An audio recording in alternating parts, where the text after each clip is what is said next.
as he can. Jason Walker reporting. President Trump has pardoned 5 former NFL players. Crimes include perjury, counterfeiting, and drug trafficking. The White House says the president believes in second chances.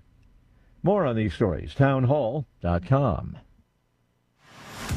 It's the Michael Patrick Leahy Show, broadcasting live from downtown Nashville. Now, here's Michael Patrick Leahy.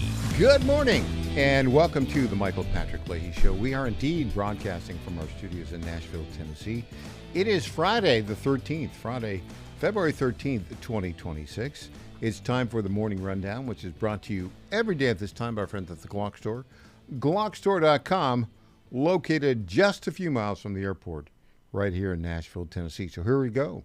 Here's a morning rundown for Friday, February 13th, 2026.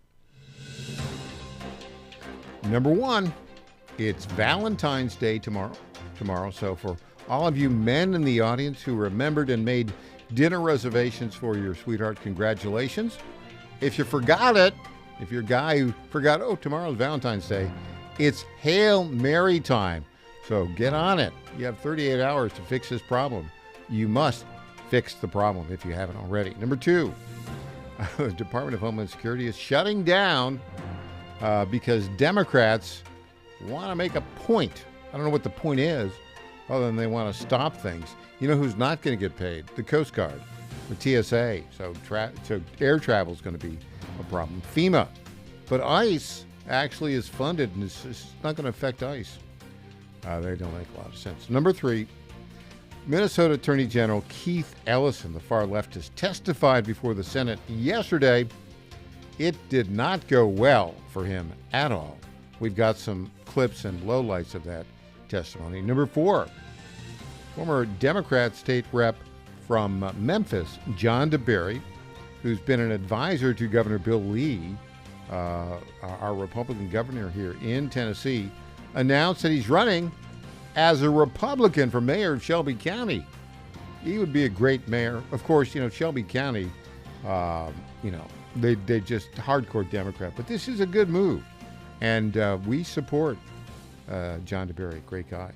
Number five, more criticism of Nashville Electric Service. This time it's from the outlying counties. Remember, 80% of Metro Nashville is covered, or 80% of the customers of NES are in Metro Nashville, Davidson County, but 20% are in the surrounding counties. One of those counties, Sumner County, basically said, we want representation on the board. We also talked to the mayor of Laverne, Tennessee, which is in Rutherford County. They want corrections as well. Number six, this is going to be a lot of fun. Pete Sepp, who's the president of the National Taxpayers Union, will join us in hour three. I think that's going to be really fantastic. Number seven, Donald Trump ends the stupid EPA carbon dioxide endangerment ruling. Tom Zalastowski from the We the People Convention will join us in hour two to talk about it. So there you go. That's the morning rundown for Friday, February 13th, 2026. Brought to you by our friends at the Glock Store, GlockStore.com. Talk to our friend, the CEO and founder of the Glock Store, Lenny McGill, and he told me they've got some new Gen 6 Glocks coming in. They've got a new optic system, RTF6 texturing, an enlarged beaver tail, a flat-face trigger, a trigger guard undercut, and an integrated thumb rest, also known as the gas pedal. Lenny knows what all those things are. I don't. I know what the gas pedal is. So, in fact, Lenny tells me the Gen 6 Glocks are definitely the most refined Glocks ever produced. And as you might expect, the Glock Store has already received their first shipment of Gen 6 G17s, 19s, and 45s. They were literally gone, however, before they got to the warehouse. That's because the Glock Store is letting you pre-order these new Glocks, so you'll be the one to get your hands on it first. And as a thank you for your pre-order, you'll get an extra magazine when you receive your new Gen 6 Glock. Here's what you do. Go to GlockStore.com, click on the Gen 6 tab at the top of the website, place your pre-order for the Glock or Glocks of your choice. When they ship your new Glock to the FFL of your choice, or you pick it up at the Glock Store retail showroom right here in Nashville, the Glock Store will throw in an extra magazine. But hurry, This is a limited time offer. Visit Glockstore.com today. I promise you'll be glad you did. All right, let's go to the horrible performance of the leftist Attorney General, Keith Ellison, who is manipulating the law to violate immigration law in Minnesota. Let's start off with this, where he made a ridiculous comparison. Clip 9. It felt like our state was targeted, blanketed with paramilitaries everywhere who were approaching citizens, non-citizens, whoever. It felt like we were being occupied by the federal government. And I started returning, Senator, to reading about how the Boston Massacre, how did those Bostonians feel when a faraway government in England had imperial troops marching all over their city, harassing and abusing the citizenry? That's kind of how I felt. What a ridiculous statement.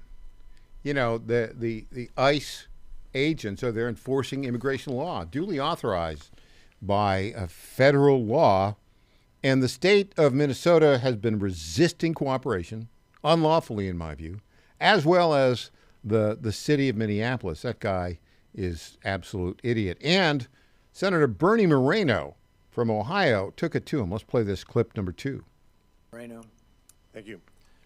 Mr. Nisko, I'll start with you. Just a basic question, just to kind of level set. We can have the three of you just answer decently, quickly.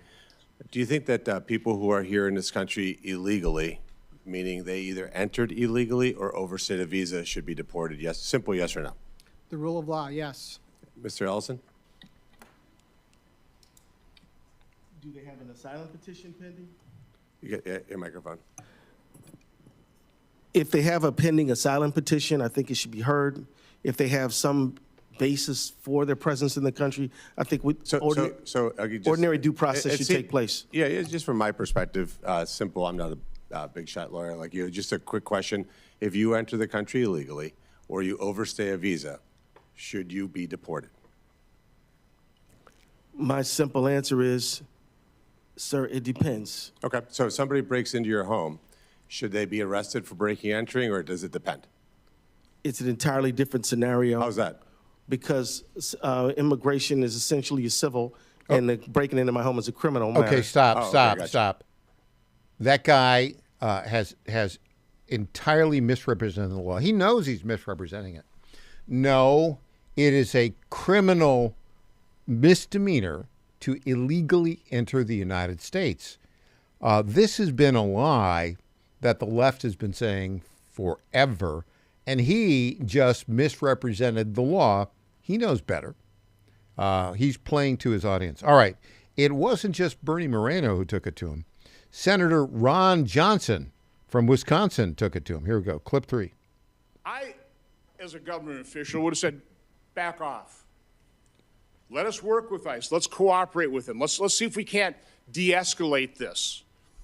But Attorney General, you did the exact opposite. And 2 people are dead because you encouraged them to put themselves into harm's way. And now you're exploiting those 2 martyrs. That was a tragedy. It never should have happened. Now, we can investigate, but I can't imagine being a law enforcement official where I know my colleagues have been shot at, their vehicles rammed, that there are trained activists deployed. And by the way, we know at least one of those activists had a semi-automatic pistol with extra clips. So now you're an ICE officer. You're doing enforcement action. You've got a team behind you trying to protect you. You've got all these trained activists behind you. Is it any wonder they're at hair trigger alert? A tragedy was going to happen, and you encouraged it. And you ought to feel damn guilty about it. Thank you, Mr. Chairman. Hubba, hubba, hubba, says Keith Ellison. What, me? Yeah, Johnson nailed it. All right, when we come back, we'll have more on this. We'll hear from Tom Homan, Andy Ogles, and our friend Seamus Bruner and Todd Lyons. Are all good people, and they're taking it to the left. Back after this.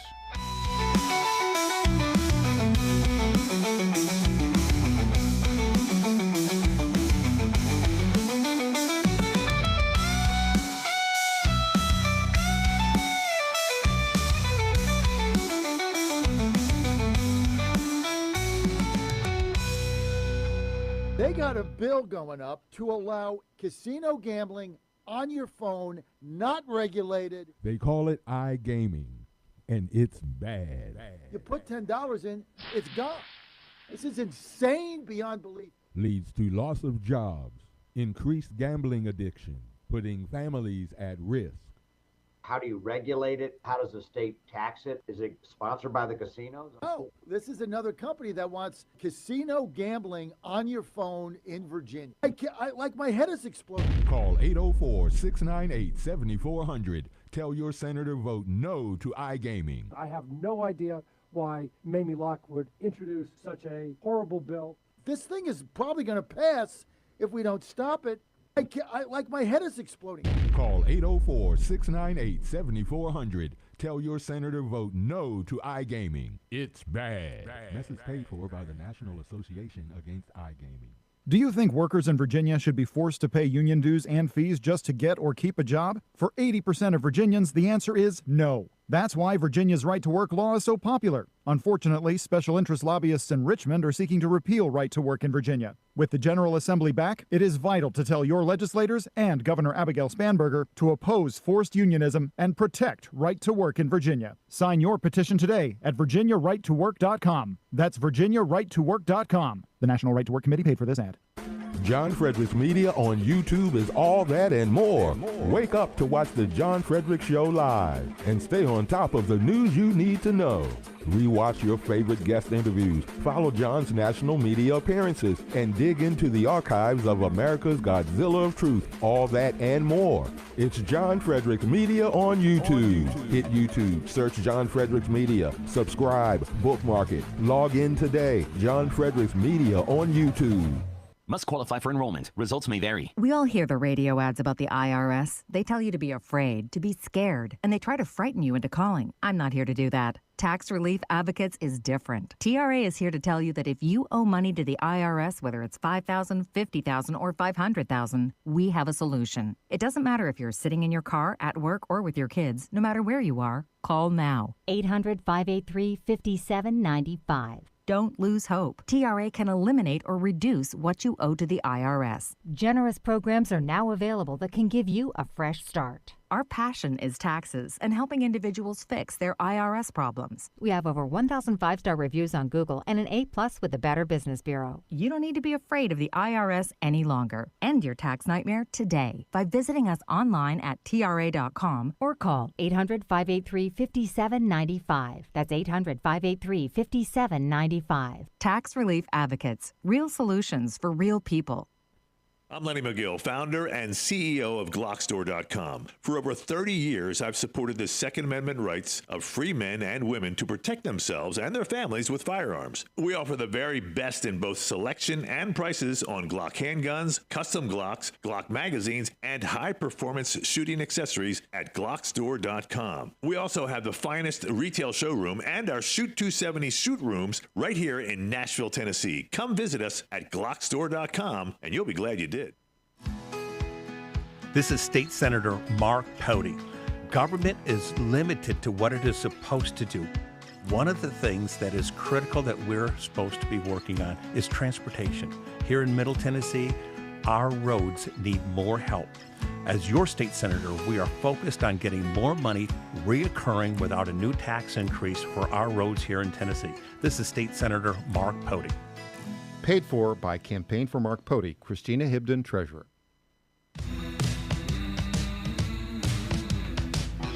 Welcome back to the Michael Patrick Leahy Show. Now, here's Michael Patrick Leahy.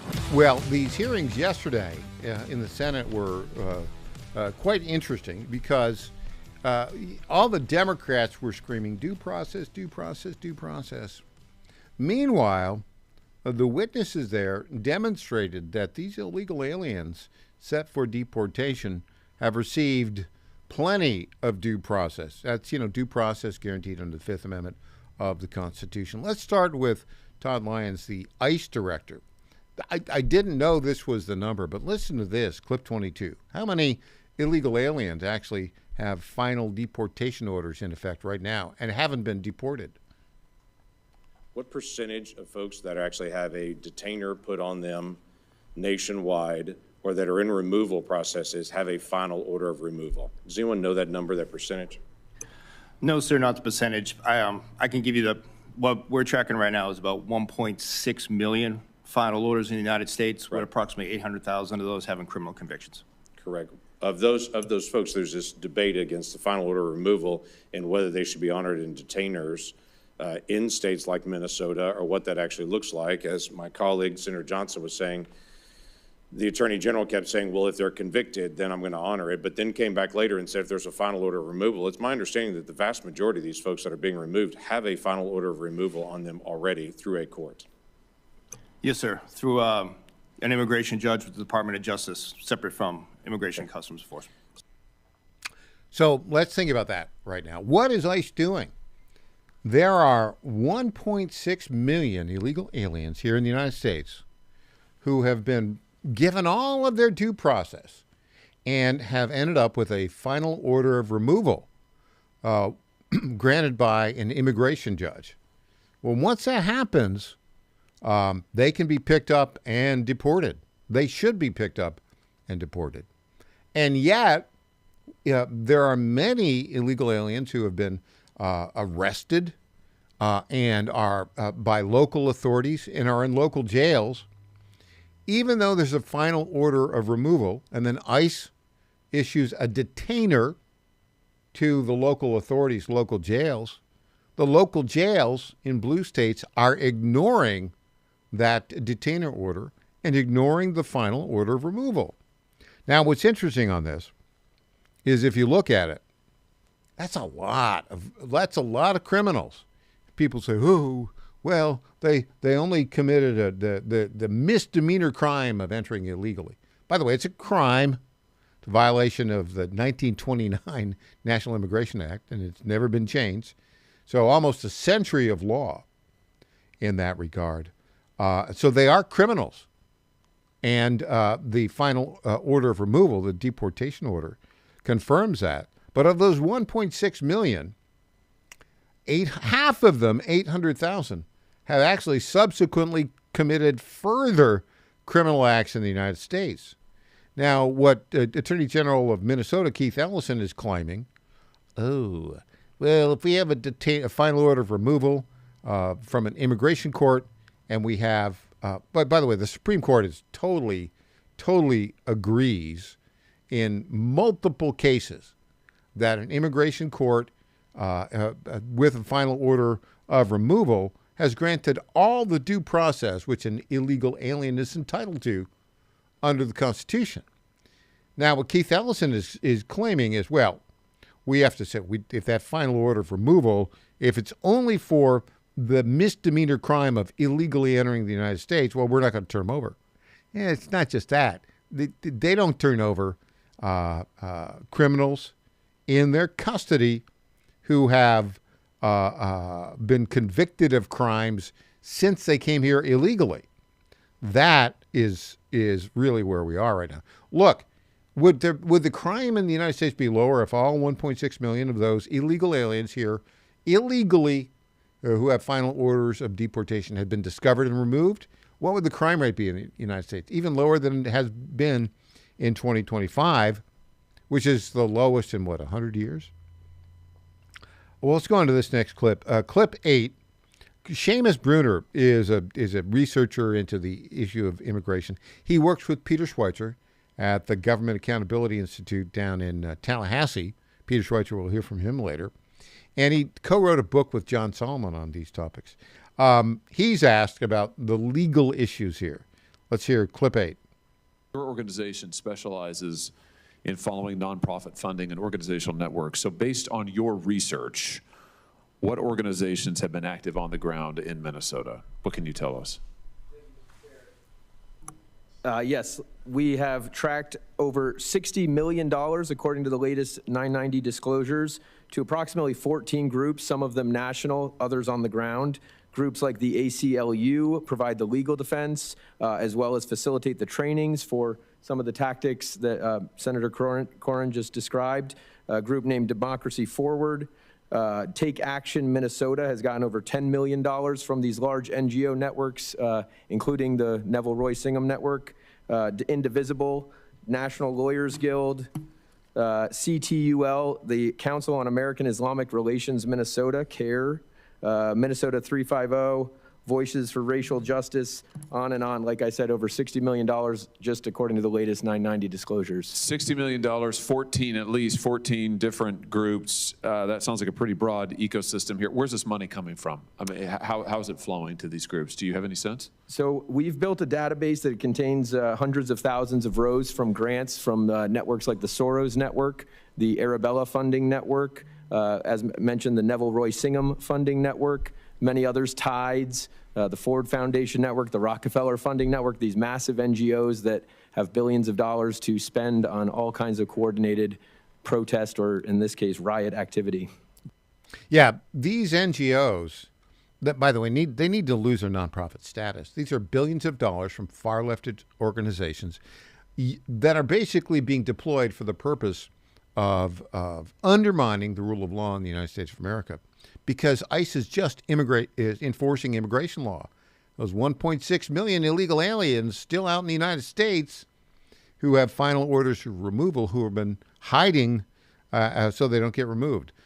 Congressman Andy Ogles from the 5th District here in Tennessee has a few words to say about the gamesmanship of Democrats and why they're shutting down DHS, because they're shutting down DHS because they want to oppose the enforcement of immigration law. Here's Andy Ogles on that. Clip 6.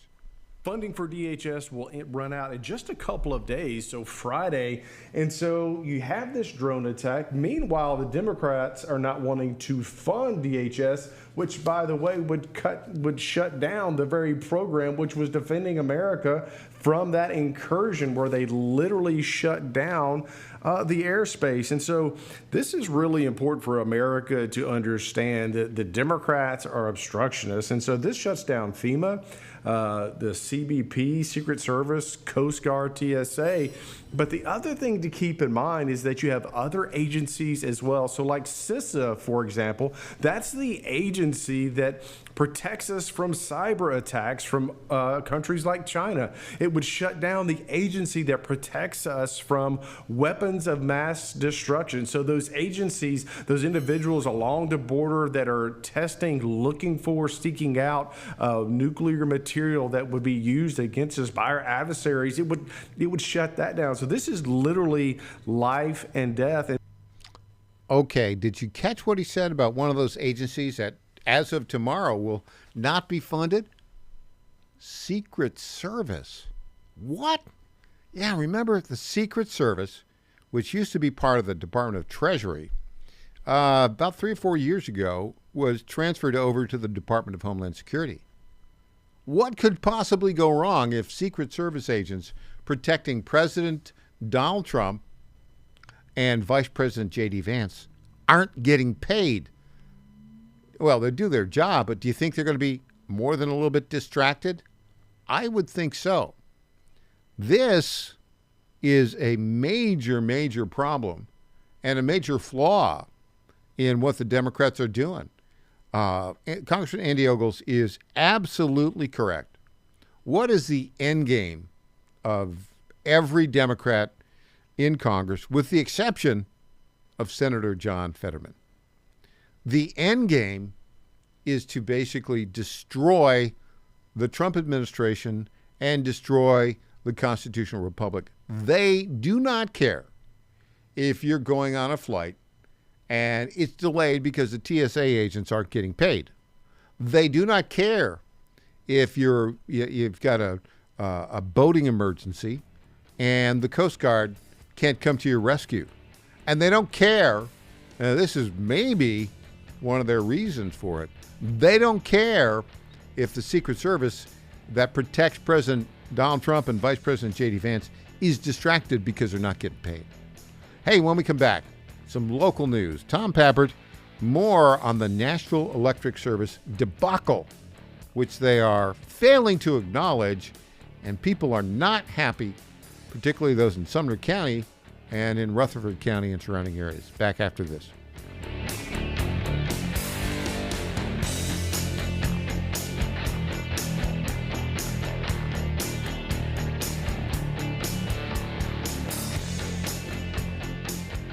Now more than ever, it's imperative to support companies that share our conservative values. That's why I can't be more excited to tell you that I've switched my family to Patriot Mobile. Patriot Mobile is America's only Christian conservative wireless provider. When you switch to Patriot Mobile, you shift your support away from the leftist, woke, progressive agendas of Big Mobile. Patriot Mobile's wireless service works perfectly and seamlessly as you go about your lives with exceptional nationwide coverage that uses the same towers the main carriers use. Patriot Mobile donates a portion of every dollar earned to causes you care about, to organizations that fight for religious freedom, First and Second Amendments, sanctity of life, and the needs of veterans and first responders. Patriot Mobile has plans to fit any budget, along with great discounts for our veterans and first responder heroes, as well as multi-line users. Switching is easy. Just go to patriotmobile.com/Godzilla or call their U.S.-based customer service team, 972-PATRIOT. That's 972-728-7468. Use offer code Godzilla for free activation.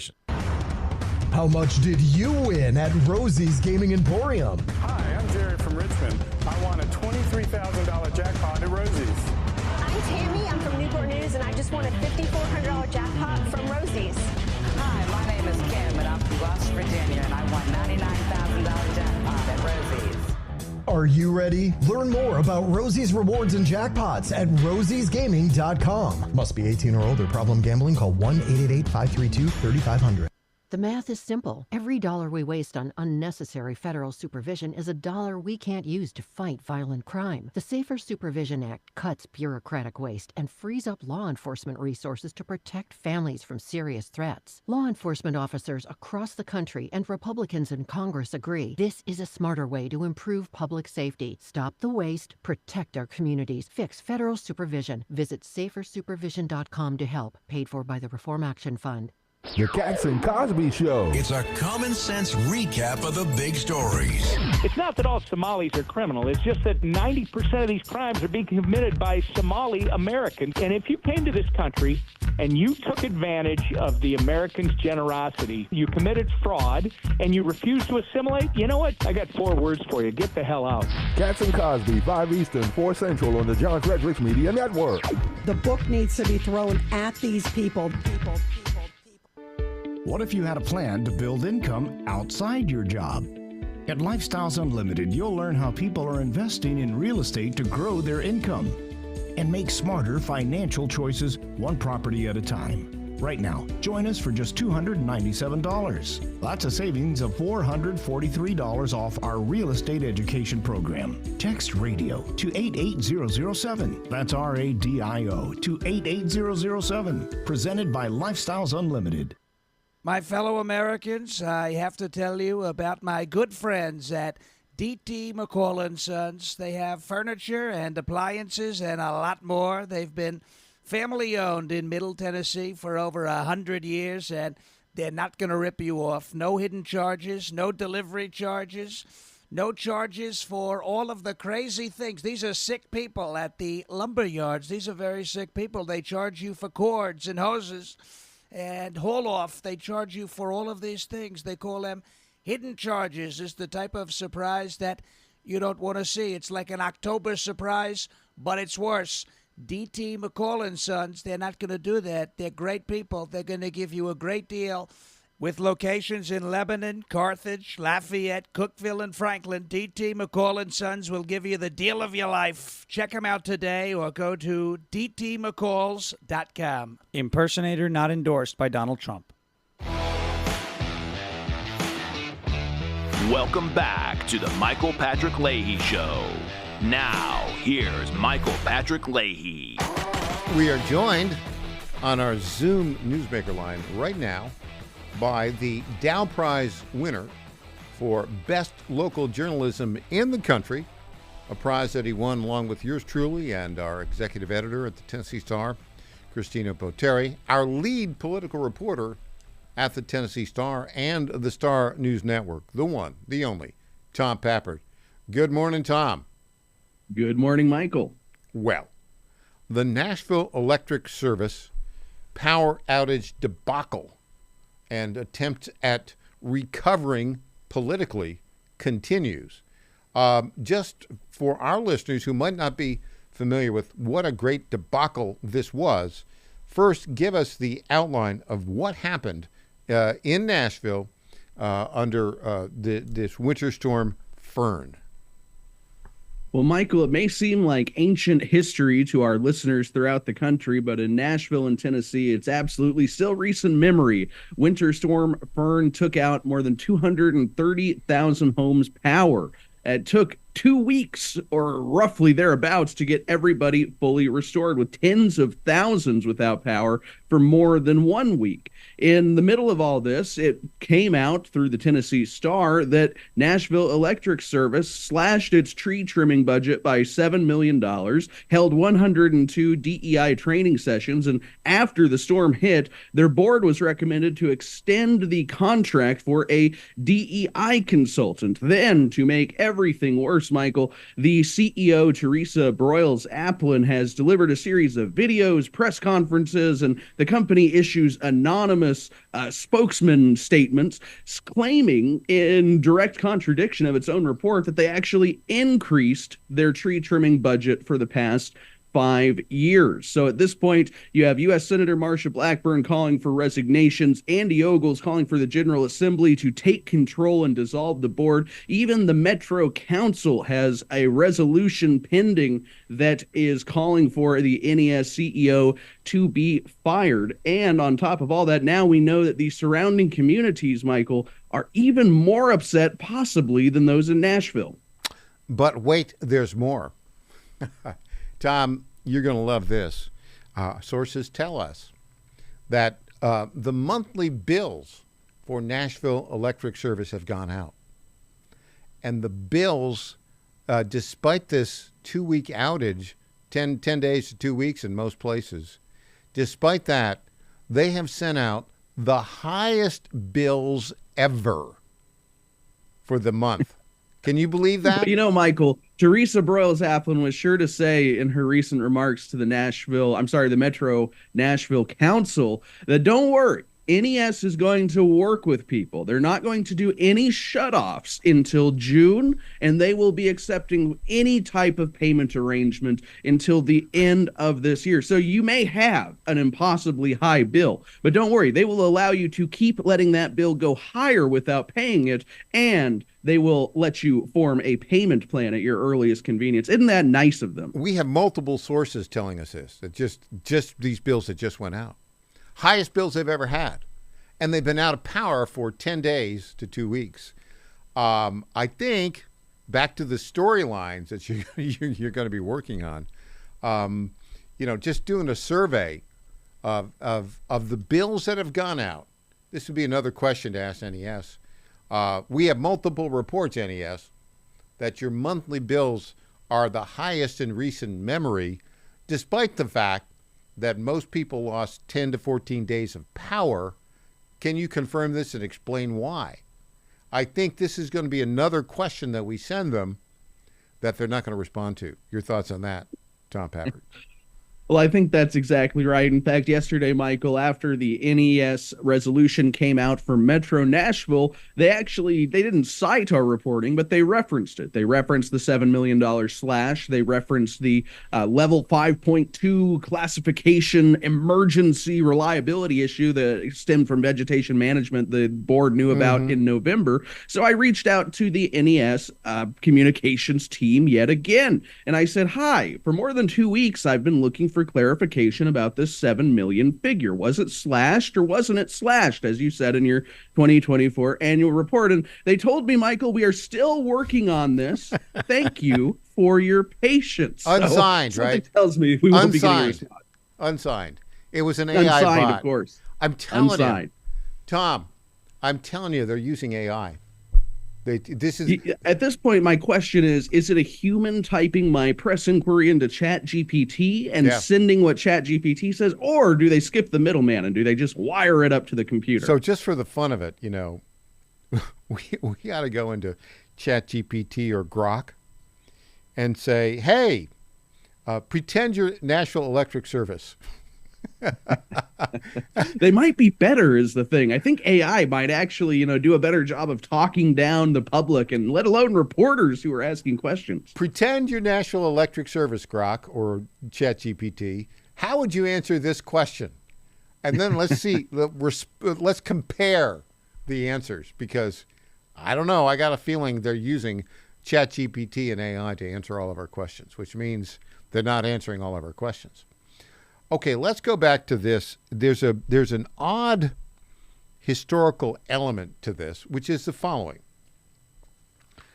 Nashville Electric Service, which is a municipal electric utility formed in 1938, when the city of Nashville purchased the assets, the distribution assets of, I think it was called the Tennessee Electric Power Company. And it is, in essence, owned by the Metro Nashville government.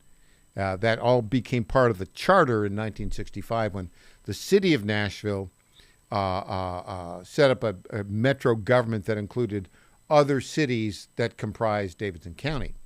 It's right there in the charter. And the governance of this National Electric Service is on the Electric Utility Board, which is 5 members appointed by the mayor. 2 of them appointed by current mayor Freddie O'Connell, 3 by his predecessors. But as this has evolved, Tom, 470,000 customers of National Electric Service, 20% of them, about roughly 20% of them, live outside of Metro Nashville, Davidson County. They live in Sumner County, in Rutherford County, in Williamson County.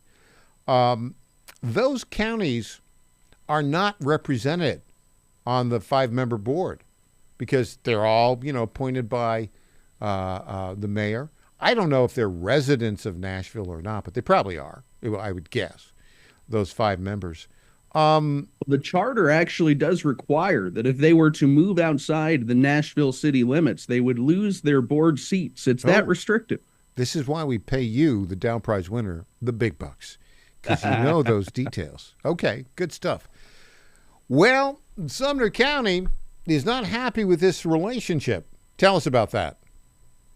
Well, it's been brewing for a while now. I think it was February 6th, a post surfaced to the Sumner County social media saying that the mayor was interested or going to propose a resolution that would call for NES to add a Sumner County resident to the board. On Monday, that resolution overcame its first and, from what I can tell, only major hurdle. It got through the Sumner County Legislative Committee. And in fact, it didn't just get through. The resolution kind of kept getting bigger and bigger. So first and foremost, Sumner County is going to demand representation on the NES board. Second, Sumner County is going to demand an accounting of assets that NES owns within the county. Third, within Sumner County. Yes. Sorry. Oh, okay. I like Correct. that. Yeah. And then third, Michael, they're going to give the mayor permission to begin conversations with other competing utility companies about whether they would like to perhaps buy those assets from NES and then begin providing energy to the county. Now, there's some sort of complications because they may not be able to negotiate on behalf of municipalities within Sumner County, but I think the message is clear. They're unhappy with NES, and they're not going to be assuaged. Their feathers are not going to be smoothed with some head pats from Teresa Broyles-Applin. This gets a little bit complicated because electric utilities are what we call natural monopolies. Because the power lines, you can't run, parallel power lines with competing companies. I mean, you could, but, one of those companies would clearly go broke. And then you've got the issue of, reliability. The key thing you want with electric power is you want reliability, something that National Electric Service cannot deliver, did not deliver, and I think it would be fair to say we have confidence that they do not manage in a way where they can continue to provide reliability.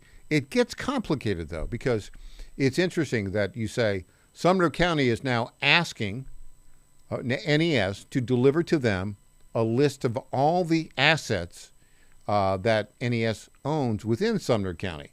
It's kind of interesting because I wonder how they got them, right? I mean, I doubt that this was the way it was from the beginning. Somehow along the line, I think they purchased that capability. I haven't looked into that, but probably is the case. What would some of those assets be, for instance, Tom? I'm guessing we're talking about power lines, transformers, poles themselves, substations, everything that they need to run power.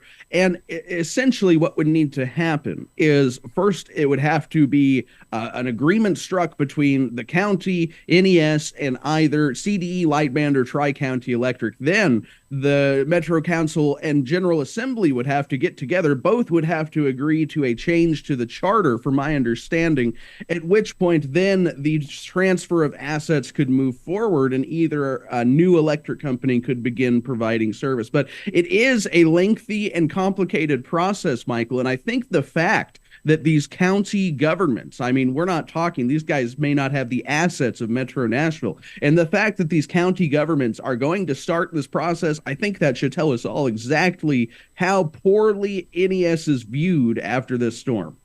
Well, and rightly so. And it's interesting because, you know, we talked about the fact that they've gone out, instead of honestly addressing what happened, they're dodging 90% of our questions. And what they've done is they've gone out and you've documented in your reports, they've hired crisis management consultants and lobbyists, and oh my goodness, because, you know, the way to solve a problem is to hire another hack political lobbyist, right? Hey, when we come back, wonder why the bills are so high. Yeah, no kidding.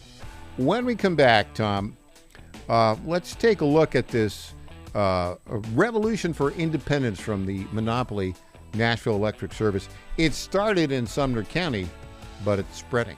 Back with Tom Pappert after this.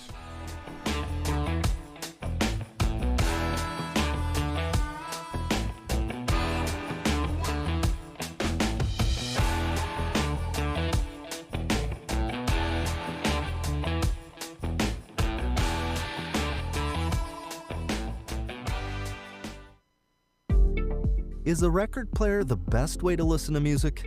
Of course not. So why are you still taking vitamins in pill form that haven't been upgraded since the 1930s? Even if you don't have trouble swallowing, most vitamins in pill form can't be absorbed very well.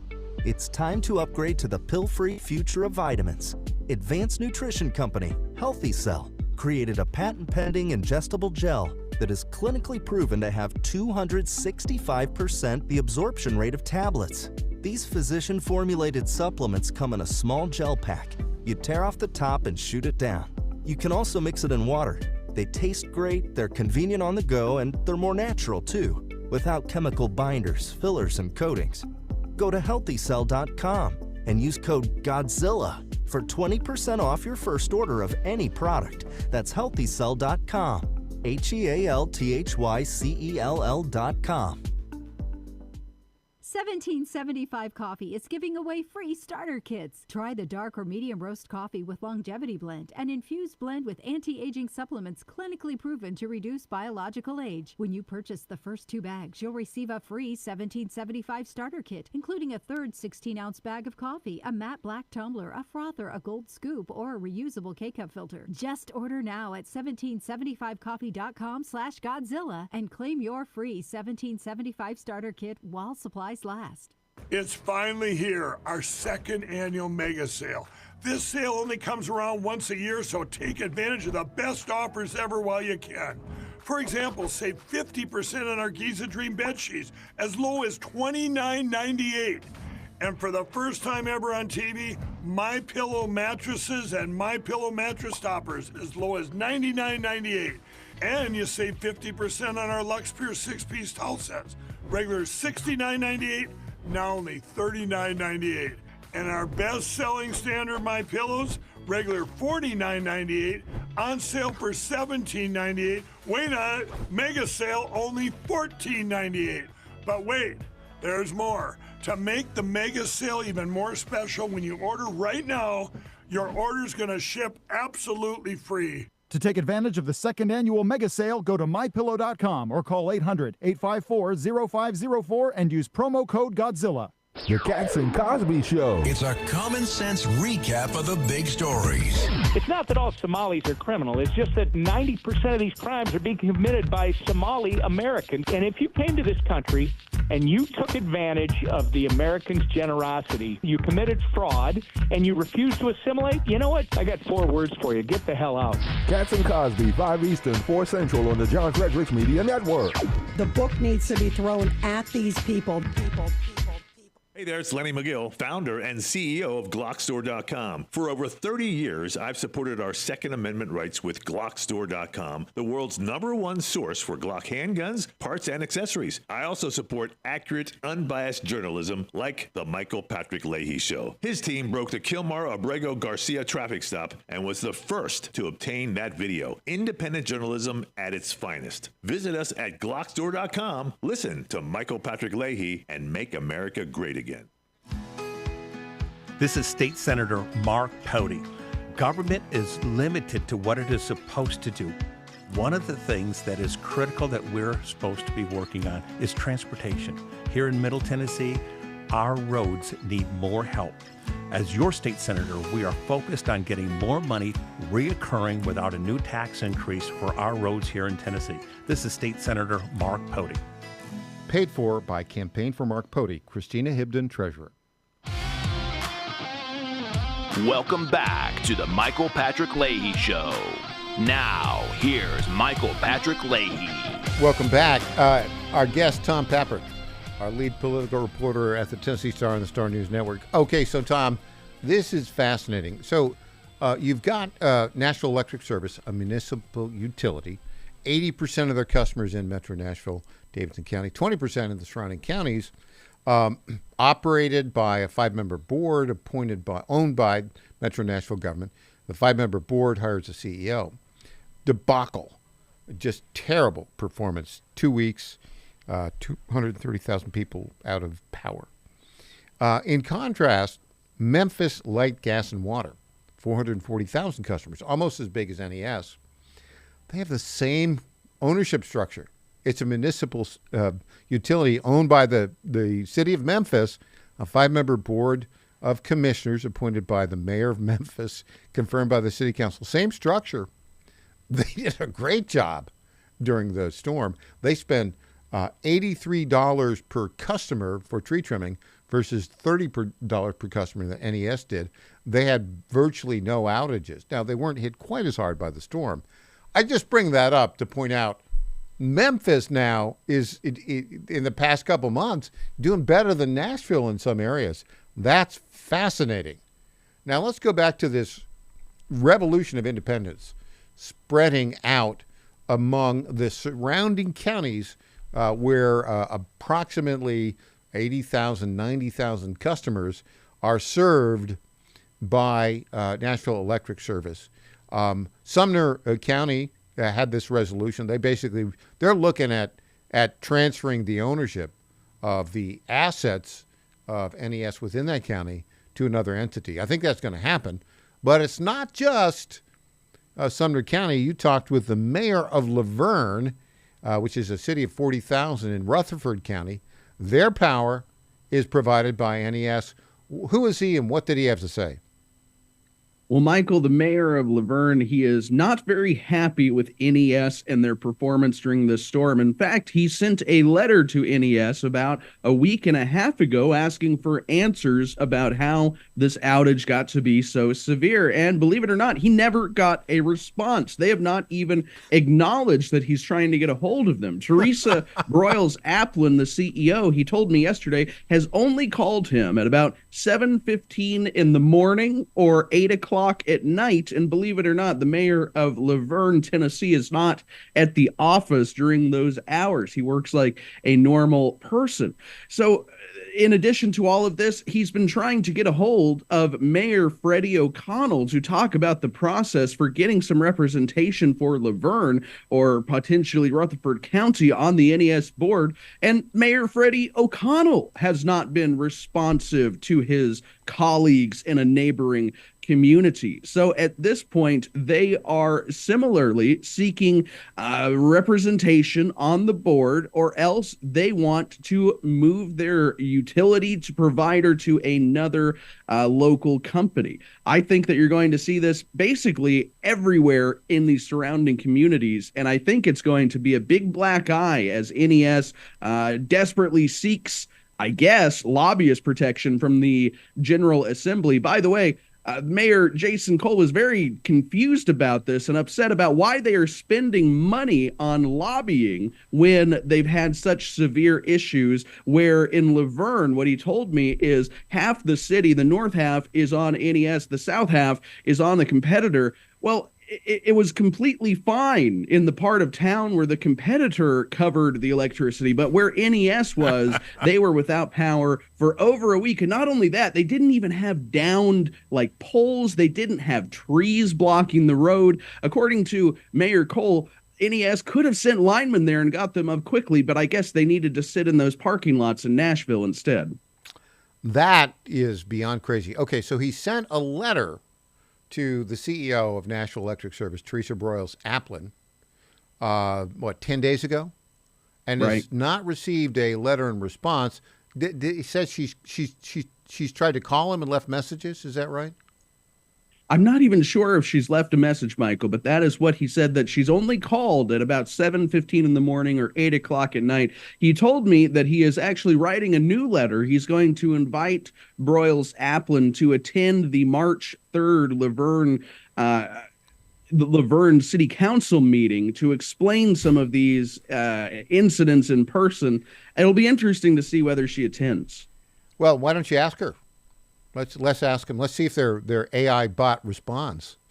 They're unnamed. Well, maybe we'll have to do the mayor a favor and see if we can track down that letter for her. Maybe the post office is having some issues. Do we have a copy of that letter? No, but you know what? I think we're going to have to ask him if we can obtain one. Maybe this March 3rd letter as well. Well, I don't think we'll have to file a Tennessee Public Records Act request with him.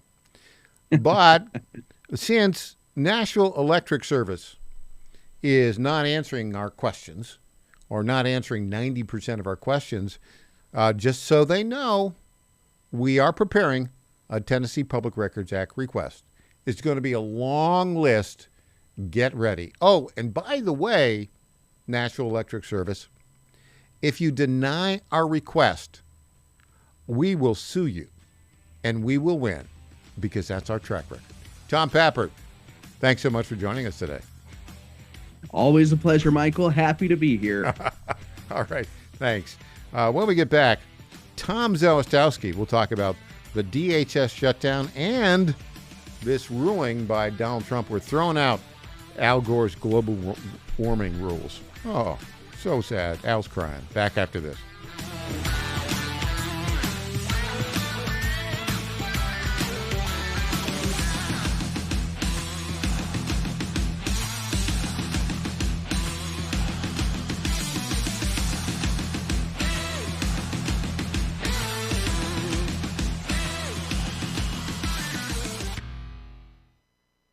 Each of us is born with 30 trillion cells that make us. These cells determine how we feel, perform, sleep, focus, and how long we live.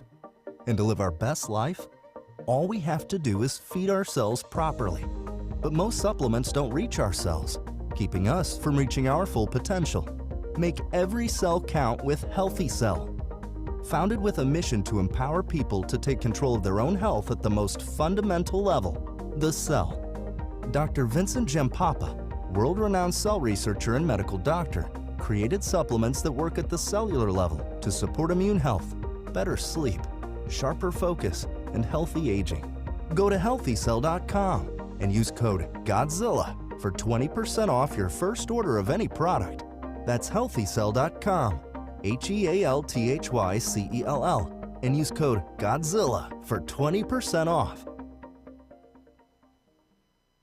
Lifestyles Unlimited is a real estate education group that gives you the roadmap and resources to start building income through real estate. You'll learn practical strategies for using investment properties to create extra income and make informed decisions, one step at a time. Join today for just $297. That's a 60% savings off the regular price of our real estate education program. Text radio to 88007. That's RADIO to 88007. Presented by Lifestyles Unlimited. John Fredericks loves his radio and TV audience, but did you know how to follow the Godzilla of Truth wherever you go? Download the John Fredericks Radio Show app to listen live nationwide. For the daily chit-chat, Trucking the Truth, download the Getter app and join the morning fun on Getter Live from 6 to 10 a.m. Follow John Fredericks on Getter, Truth Social, or Twitter at JF Radio.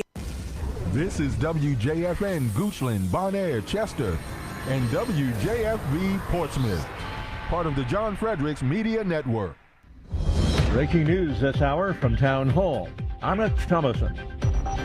Inflation in retreat, falling to a nearly 5-year low last month. The cost of goods and services didn't rise as fast in January as they did a year ago. Overall inflation dropped to 2.4%, not too far from the Federal Reserve's 2% target. The Bureau of Labor Statistics reports gas prices fell more than 3% last month, while grocery prices ticked higher. Correspondent Greg Clugston. He's 5'9" or 5'10" of average build. The FBI's newly released description of the suspect in the disappearance of Nancy Guthrie. The suspect is seen in video, recorded by a front porch cam at the missing woman's home. The FBI increasing its reward for information leading to an arrest and conviction to $100,000. SpaceX has launched a crew of 4 heading to the International Space Station, a couple of Americans, a French astronaut, and a Russian. They'll spend 8 months on the orbiting outpost. Deadly gunfire at a South Carolina university. 2 people are dead and 1 wounded after a shooting in South Carolina State University residential complex in Orangeburg. The university says it has not confirmed the victims' identities or the condition of the person who is wounded. The school was put on lockdown for at least 4 hours.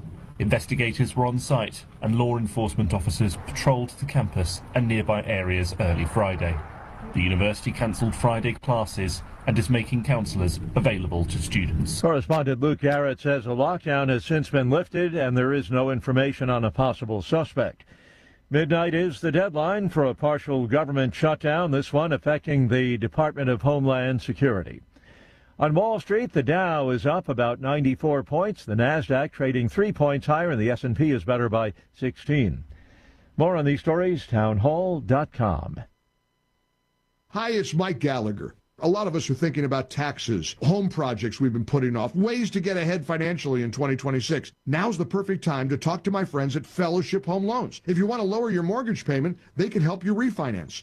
If you need access to cash for home improvements or to wipe out high-interest debt, their fixed-rate line of credit is one of the best tools out there. Fast approval, predictable rate, and flexibility to use your home's equity wisely. Remember, many people still qualify to skip their next 2 mortgage payments. Imagine starting big projects or paying down debt with 2 months of breathing room. My family and I have used Fellowship personally. I trust these guys. Take control of 2026. Go to fellowshiphomeloans.com/Mike G. fellowshiphomeloans.com/Mike G. fellowshiphomeloans.com/Mike G, or call 800-510-MIKE. That's 800-510-6453. Fellowship Home Loans, mortgage lending by the book. Nationwide Mortgage Bankers, DBA Fellowship Home Loans, Equal Housing Lender, NMLS number 819382. In Britain, a court ruling in a case pitting free speech rights against government efforts to combat terrorism. Britain's High Court has ruled that the government's decision to outlaw the protest group Palestine Action as a terrorist group was unlawful. The judges said that the ban will, however, remain in place for the British government to decide if they want to appeal the decision. Last year, Britain's government decided to label Palestine Action as a terrorist organisation, meaning that any members could be punished by up to 14 years in prison. Since then, more than 2,000 people have been arrested for holding signs saying, "I support Palestine Action." Supporters of Palestine Action and civil liberties groups say the arrests for peaceful protests trample over free speech and the right to protest. Karen Shamas, London. Top international security figures have gathered in Germany. It's the Munich Security Conference. News and analysis, townhall.com. New studies suggest genetic testing can speed the return of the American chestnut tree. It once dominated forests in the east. The tree became functionally extinct by the 1950s because of a fungal blight and root rot. Researchers are now hoping to revive the tree, but with some genetic modifications that retain its height and character, yet incorporate the greater disease resistance found in the Chinese chestnut. To do that, they're using hybrid breeding, and by using genetic testing, they hope to accelerate the process by selecting only the trees most likely to yield the desired result. Bob Agnew reporting. President Trump says he's built a campaign war chest exceeding $1.5 billion. That is an unprecedented sum for a lame duck president. Mr. Trump claims to have raked in that much money between Election Day 2024 and last August. Funds could play a big role in the midterm elections.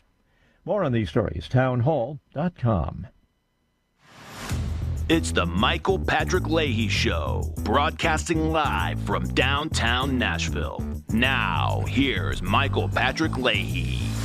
Welcome back to the Michael Patrick Leahy Show. We are delighted to be joined on our Zoom Newsmaker line by our very good friend for many years, the founder of the We the People Convention in Ohio, the heartland of America, Tom Zalistowski. Good morning, Tom. Good morning, Michael. Good to be with you again.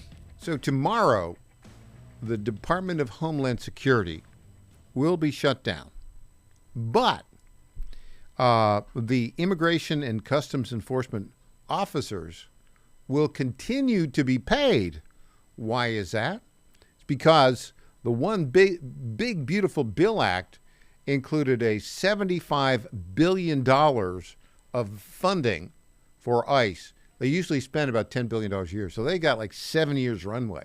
It's already been approved. With this shutdown that the Democrats are doing because they don't like ICE actually enforcing immigration law, what's going to happen is FEMA employees will not be paid. TSA, the people at the airport, they will not be paid. The Coast Guard will not be paid. Wait for it, Tom. The Secret Service, which is now part of Homeland Security, will not be paid. What do the Democrats think they will accomplish here? Tom Zalistowski. Well, it's very simple. They think they're going to accomplish winning the narrative, winning the messaging war with the White House. And I think there's lots of evidence that they are. I think it's just unbelievable that now shutdown is a form of government, right? Mm-hmm. In other words, if you don't like what's going on, let's just shut down the government. And you think maybe the Republicans might get a clue from this in the future? Because all those times they wouldn't shut down the government when we were in the minority and they said, we'll be blamed or whatever. Yeah, maybe that's not such a big deal anymore, is it, Michael? Yeah. Does anybody, is there, other than John Fetterman, Tom, can you think of any elected Democrat politician nationally in the House of Representatives or in the United States Senate or even a governor who is an honest person who wants to do the right thing for American citizens? Honestly, Michael, I mean, again, people listening to this would think, well, geez, Tom Zalistowski from We the People Convention is going to give a biased answer. I regret that I have to say that the answer is no, because they're not for America. They're anti-American. They are for global rule by communists. The whole immigration thing has nothing to do with helping Americans. It has to do with them taking power over us and ruling us like Obama started the process 25 years ago. And so, Michael, we're at war. This is not politics. This isn't Republican versus Democrat. These are Marxists versus Americans against patriots. And unfortunately, they're winning the messaging war. And I'm really, really upset about that. Well, let me press you on that. You say they're winning the messaging war. What is their message, in your view, and why do you say they're winning it? Well, I think their message is very clear. Now, it's propaganda. Don't get me wrong. Their message isn't about truth. Their message is that Donald Trump's a tyrant. This is all about vengeance. That what they did to us was okay, but if we do it to them, that's not okay. And it's about them keeping their plan. What is their plan? Look at Peter Schweitzer's book. Mm-hmm. Immigration is a weapon to infiltrate our country with millions of people who don't care about America, who actually hate America, use them to win offices illegally, to cheat in elections, and then destroy our country. That's what it's about. And when we withdraw from Minneapolis, like we just did, and I understand what President Trump was trying to do with Holman yesterday. He thought if they did a press conference and said, "Hey, we're leaving Minneapolis, pass this, budget bill," and what did he get? He got nothing. Yeah. Because just like our other enemies globally, whether they be the Iranians or the Chinese or the Russians or the Arabs, they don't respect weakness. They only respect strength. We're not showing strength. That's our problem. So let's hear from the only sane national Democrat, John Fetterman, who has sharp words for his colleagues. I love listening to this guy. Yeah. Having any meaningful functional impact on ICE because they have unlimited money effectively for right now, right? Yes, sir. So you're going to punish all of these other parts, the very important parts of our government, TSA, Coast Guard, FEMA, and cybersecurity. That's what kind of a statement if we announce to our enemies, like, well, our cybersecurity agency, now we're going to be shut down. If I really want to make a move, that probably makes it better. And then, so is that a accurate statement? It's a fair assessment, sir. Yes, sir. Okay. So now here I am. Here I am, a Democrat, and I think I ran the whole gamut. I met with Secretary Noem, and I've always treated her with respect. I met with her in my office, and I refused, and I never will engage on the kinds of sexist kinds of terms like ICE Barbie from a lot of the left media. Okay, so there you go. Tom, that's the only Democrat who's making any sense. Your thoughts? Well, it is. He is the only Democrat. And the sad part is how many Republicans are not agreeing with John Fetterman. How many Republicans, are not standing up for the people. And so what do, Michael? When are we going to, get rid of the filibuster and just say, hey, no, we're not doing this? So I mean, let's get this really up there. So what just happened is the Democrats made the most outrageous list of demands you could make that basically says ICE would be totally unable to function if we agreed to this. So they made an insane demand. When they didn't get it, they shut down the government and endangered our national security. Mm-hmm. And then they got on airplanes and flew to Munich, Germany to meet with globalists about how to undermine the United States. And John Thune and the Republicans didn't say, no. We're getting rid of the filibuster. We need 51 votes. Bring in J.D. Vance. We're done with this crap. How come that didn't happen, Michael? I think I know the answer. You ready? Yeah. So the elected politicians look at the world like, well, let's just see what we can get done. Let's just get along. I think the answer to the question is many in the congressional Republican leadership, particularly in the Senate, do not completely understand that we are facing an existential threat to the existence of our constitutional republic today, largely from elected Democrat leaders. That's why. That's what I think, Tom. Well, and isn't that amazing to you? I mean, Michael, You and I spent 16 years. We started as just common folk. I never had anything to do with politics. I never wanted anything to do with politics in my life. I had a company. I had a family. We had employees. We had customers. I was just enjoying being American. And I got dragged into this, and within, I don't know, 6 months, it became pretty clear to me that this wasn't what I thought it was. This wasn't politics. This was geopolitical warfare led primarily by the Chinese. Yeah, exactly. You and I right. figured it out, Michael. How come these geniuses that we elect can't figure it out? And the answer is they can't figure it out.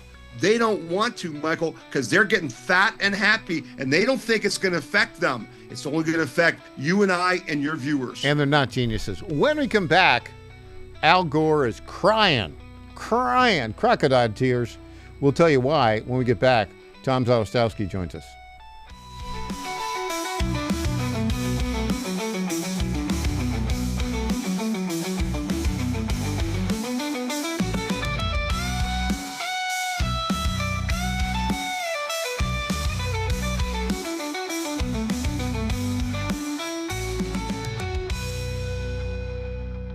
Hey folks, Al Green here for SatPhone. When you're on the go, you want to know you're connected. If it's a family vacation or an off-the-grid escape to a remote destination, having reliable communication helps you feel safe and secure. You can't afford to find yourself in a dead zone. That's why you need SatPhone. SatPhones are reliable, durable, and give you global coverage. If you can get outside, you can get in touch. It's that simple. Make calls from your SatPhone to any regular cell phone in the United States. The phones are $1,500 value, but you can get yours free. Just sign up for a 15-month plan, $94.95 a month. Get 150 minutes monthly that roll to the next month. Go 3 months without using them, that's fine. Yes, 3 months, 450 minutes, all yours. Visit SAT123.com or call 855-980-5830. SAT123.com, 855-980-5830. Get surety and security with your SatPhone. Call now. It's simple. No worker should ever be forced to pay money to a union boss just to get or keep a job. That's why hardworking Virginians overwhelmingly support Right to Work and agree that forced unionism is wrong. Unfortunately, Right to Work is under threat from radical state legislators who seek to overturn Right to Work and grant union bosses the power to have workers fired for refusing to pay union dues. Studies show that if they succeed in repealing Virginia's Right to Work law, it would cost the Commonwealth over 200,000 jobs. That's why it's vital to tell your legislators and Governor Abigail Spanberger to defend Right to Work in Virginia. With the General Assembly now in session, it's vital you make your voice heard today. Go to VirginiaRightToWork.com and demand your legislators and Governor Spanberger oppose forced unionism and protect Right to Work. Defend freedom and Virginia jobs today. Sign your petition at VirginiaRightToWork.com, paid for by the National Right to Work Committee. The Cats and Cosby Show. It's a common sense recap of the big stories. It's not that all Somalis are criminal. It's just that 90% of these crimes are being committed by Somali Americans. And if you came to this country and you took advantage of the Americans' generosity, you committed fraud, and you refused to assimilate, you know what? I got 4 words for you. Get the hell out. Cats and Cosby, 5 Eastern, 4 Central on the John Fredericks Media Network. The book needs to be thrown at these people. 1775 Coffee is giving away free starter kits. Try the dark or medium roast coffee with longevity blend, an infused blend with anti-aging calcium alpha-ketoglutarate, which has been clinically proven to reduce biological age. When you purchase the first 2 bags, you'll receive a free 1775 starter kit, including a third 16-ounce bag of coffee, a matte black tumbler, a frother, a gold scoop, or a reusable K-cup filter. Just order now at 1775coffee.com/Godzilla and claim your free 1775 starter kit while supplies last. I'm Lenny McGill, founder and CEO of Glockstore.com. For over 30 years, I've supported the Second Amendment rights of free men and women to protect themselves and their families with firearms. We offer the very best in both selection and prices on Glock handguns, custom Glocks, Glock magazines, and high-performance shooting accessories at Glockstore.com. We also have the finest retail showroom and our Shoot 270 shoot rooms right here in Nashville, Tennessee. Come visit us at Glockstore.com, and you'll be glad you did. This is State Senator Mark Pouty. Government is limited to what it is supposed to do. One of the things that is critical that we're supposed to be working on is transportation. Here in Middle Tennessee, our roads need more help. As your state senator, we are focused on getting more money reoccurring without a new tax increase for our roads here in Tennessee. This is State Senator Mark Pody. Paid for by Campaign for Mark Pody, Christina Hibden, Treasurer. Welcome back to the Michael Patrick Leahy Show. Now, here's Michael Patrick Leahy. Welcome back. Tom Zalsowski in with us. Tom, for a series of about, 45 years from 1971, 72 till 2016, 2017, when Donald Trump became president, the U.S. Supreme Court made a series of very, very bad decisions. One of the last bad decisions they made was in 2007 in a case called Massachusetts v. EPA, when they required the Environmental Protection Agency to evaluate whether greenhouse gases could be regulated under the Clean Air Act for endangering health and welfare. Well, in 2009, the Obama administration phonied up the science and claimed that carbon dioxide caused bad health problems. And they put out a greenhouse gas endangerment finding. That's been around for a long, long time. But yesterday, Donald Trump had something to say about that finding. And Tom, we have this clip now, and then I want to get your reaction to it. Under the process just completed by the EPA, we are officially terminating the so-called endangerment finding, a disastrous Obama-era policy that severely damaged the American auto industry and massively drove up prices for American consumers. Prices went up incredibly for a worse product. This action will eliminate over $1.3 trillion of regulatory costs and help bring car prices tumbling down dramatically. You're going to get a better car. You're going to get a car that starts easier, a car that works better for a lot less money.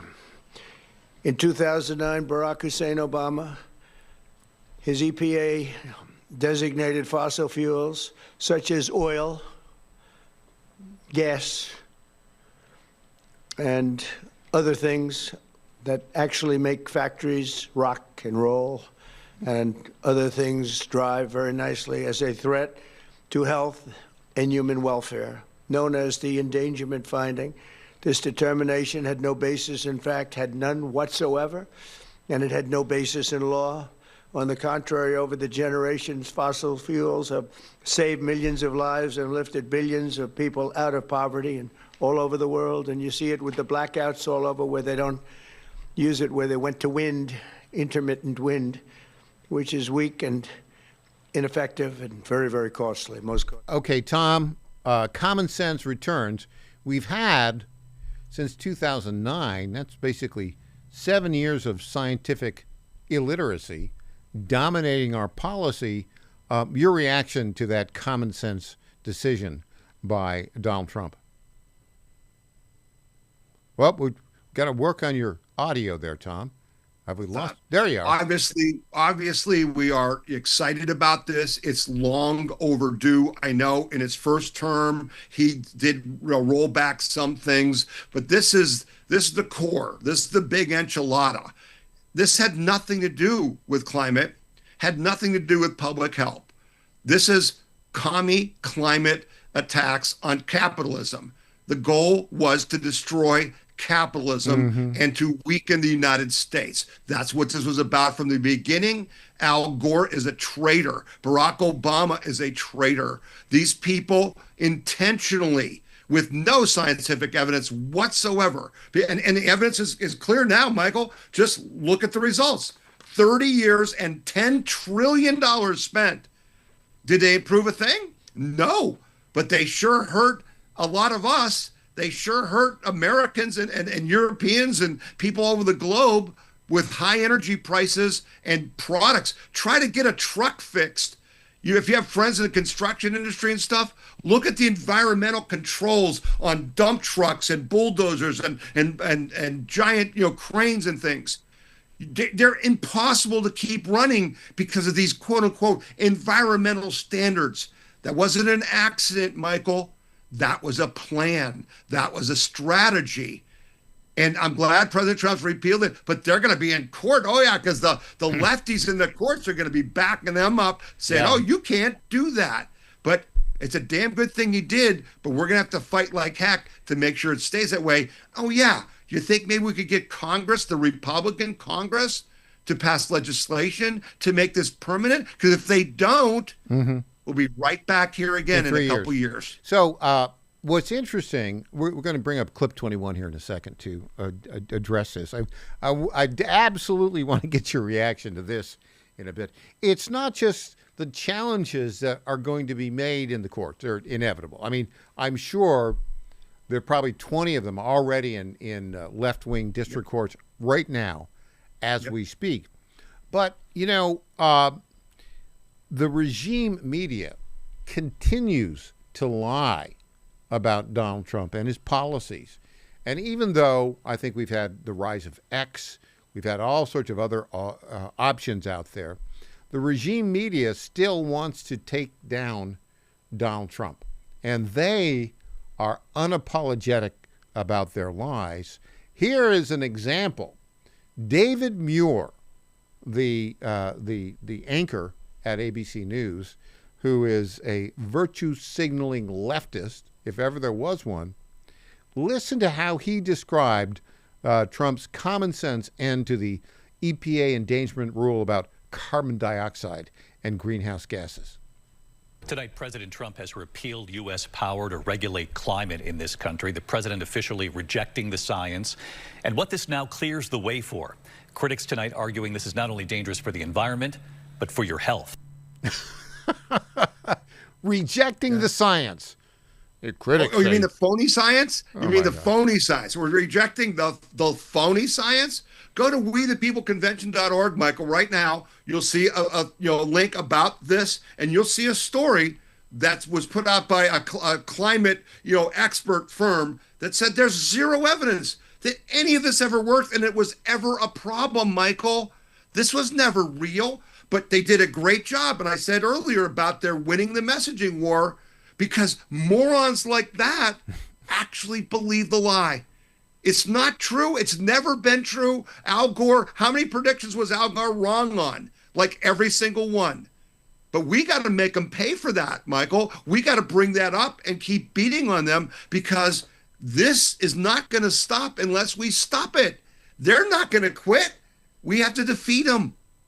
You know, it's interesting because if you look at the science, the science about the overall climate of the world getting a little bit warmer over the past 100 years, that has been established. It is about 2 degrees Fahrenheit warmer. Okay, but where they make their mistake, and there's a former Obama administration energy department official who's written a lot about this.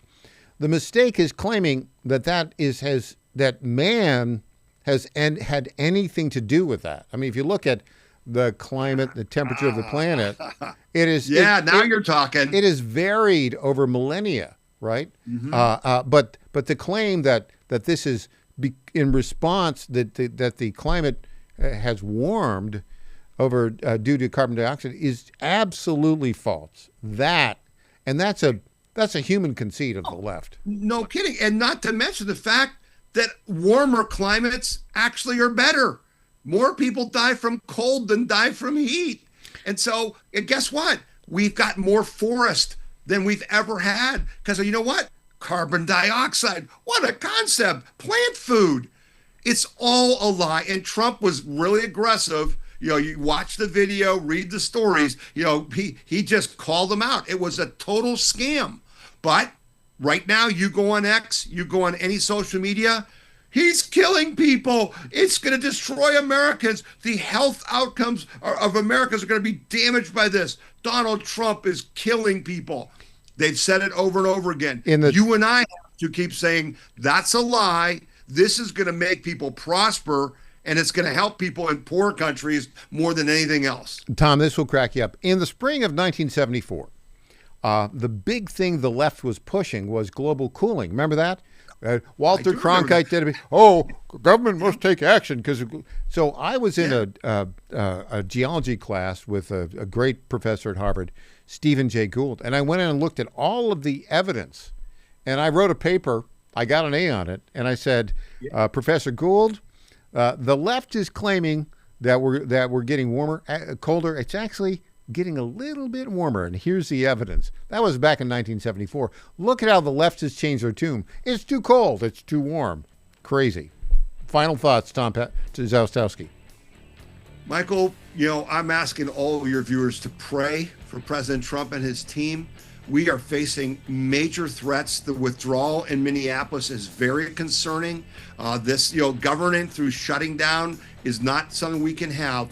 Pray for his team. We need answers. Prayer is a great idea, Tom Zastowski. Tom, thanks for joining us today. Really appreciate it. All right. You have a good weekend. Tom mentioned Peter Schweitzer. We have him after the break.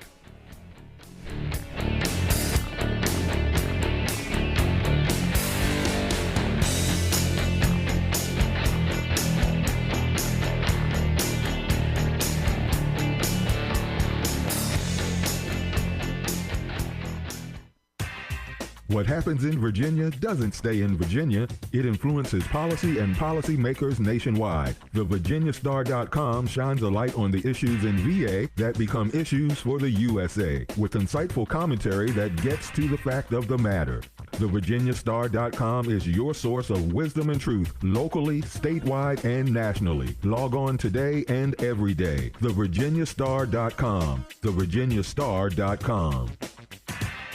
Now more than ever, it's imperative to support companies that share our conservative values. That's why I can't be more excited to tell you that I've switched my family to Patriot Mobile. Patriot Mobile is America's only Christian conservative wireless provider. When you switch to Patriot Mobile, you shift your support away from the leftist, woke, progressive agendas of Big Mobile. Patriot Mobile's wireless service works perfectly and seamlessly as you go about your lives with exceptional nationwide coverage that uses the same towers the main carriers use. Patriot Mobile donates a portion of every dollar earned to causes you care about, to organizations that fight for religious freedom, First and Second Amendments, sanctity of life, and the needs of veterans and first responders. Patriot Mobile has plans to fit any budget, along with great discounts for our veterans and first responder heroes, as well as multi-line users. Switching is easy. Just go to patriotmobile.com/Godzilla or call their U.S.-based customer service team, 972-PATRIOT. That's 972-728-7468. Use offer code Godzilla for free activation.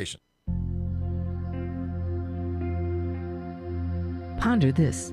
I was having lunch with a friend who was also interested in learning more about the Catholic faith in order to possibly convert. This friend also shared with me that she hated the President of the United States, Donald Trump. After further discussion, I mentioned to her that you cannot hate another person and be a Christian of any denomination. Hate is incompatible with loving Christ. Hate is not Christian no matter who our neighbor is. Sacred scripture clearly states that as long as we love one another, God remains in us. The inverse is also true. God cannot be in us if we do not love others, and that means everyone. God gave us two great commandments, to love Him and to love our neighbor.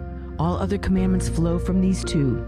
Loving our neighbor means loving those who especially are difficult to love. Let's start today by loving those around us that are particularly difficult to love. I'm Susie Kelly, and I am passionately Catholic. For years, the Europeans have underestimated President Trump time after time. But at every turn, he's been right.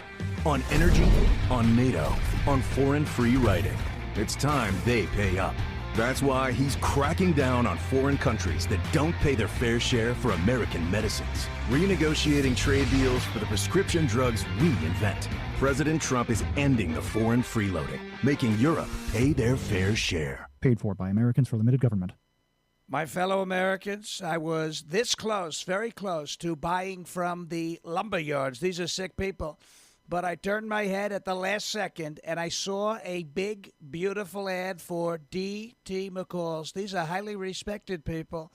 If I had not turned my head at the last second, I would have been ripped off at some lumber yard for $200 in hidden charges, and D.T. McCall & Sons are never going to do that. They'd never do that to you. These are great people. I've known them for a long time. They have great deals, and I just have to say, nobody knows deals like I do. D.T. McCall & Sons has locations in Lebanon, Carthage, Lafayette, Cookeville, and Franklin, and they have been family-owned in Middle Tennessee for over 100 years. These are tremendous people. D.T. McCall & Sons. Check out one of their stores today. Impersonator not endorsed by Donald Trump. Welcome back to the Michael Patrick Leahy Show. Now, here's Michael Patrick Leahy. And welcome back to the Michael Patrick Leahy Show. You know, we've been talking about America remaining the bastion of freedom in the world and maintaining our constitutional republic. Our country, of course, had its birthday. Its 250th birthday will happen on July the 4th of this year. Oh, by the way, have we told you about this? We're doing a National Constitution Bee, nationalconstitutionbee.org. We've just announced a partnership with Turning Point USA's and their Club America high school chapters here in the state of Tennessee. If you are listening and you're a high school student, or if you're the parent of a high school student, or if you're the grandparent of a high school student, I think it'd be very important for you to go right now to nationalconstitutionbee.org, nationalconstitutionbee.org, and sign up to for you, if you're in the high school, or your son, or your grandson, or granddaughter, granddaughter, sign them up to be part of the National Constitution Bee. It's a competition. It's a one-day competition, which will be held here in Brentwood, Tennessee, at the Spring Hill Suites. That's where we do this. On October 24th, 2026. So not too far. Well, how many months do we have? 9 months, right? Yeah, 9 months and a couple weeks. 10 months and a couple weeks. Let me actually, I'm sorry. I'm doing my math wrong. That would be 8 months and a couple weeks from now, right? October 24th. Got to get my math down here. Anyways, so what is this about? We've been doing this for, we've done 6 years. 2017 to 2022, we had a little blip in the COVID era. We're back for the 250th birthday. And here's the deal. This is based upon, let me show you this right now. Everything we're doing is based upon this book, The Guide to the Constitution and the Bill of Rights for Secondary School Students, and which I wrote along with Claudia Henneberry, a former social studies teacher here in town. And it's basically the Constitution and the first 10 Amendments, the Bill of Rights.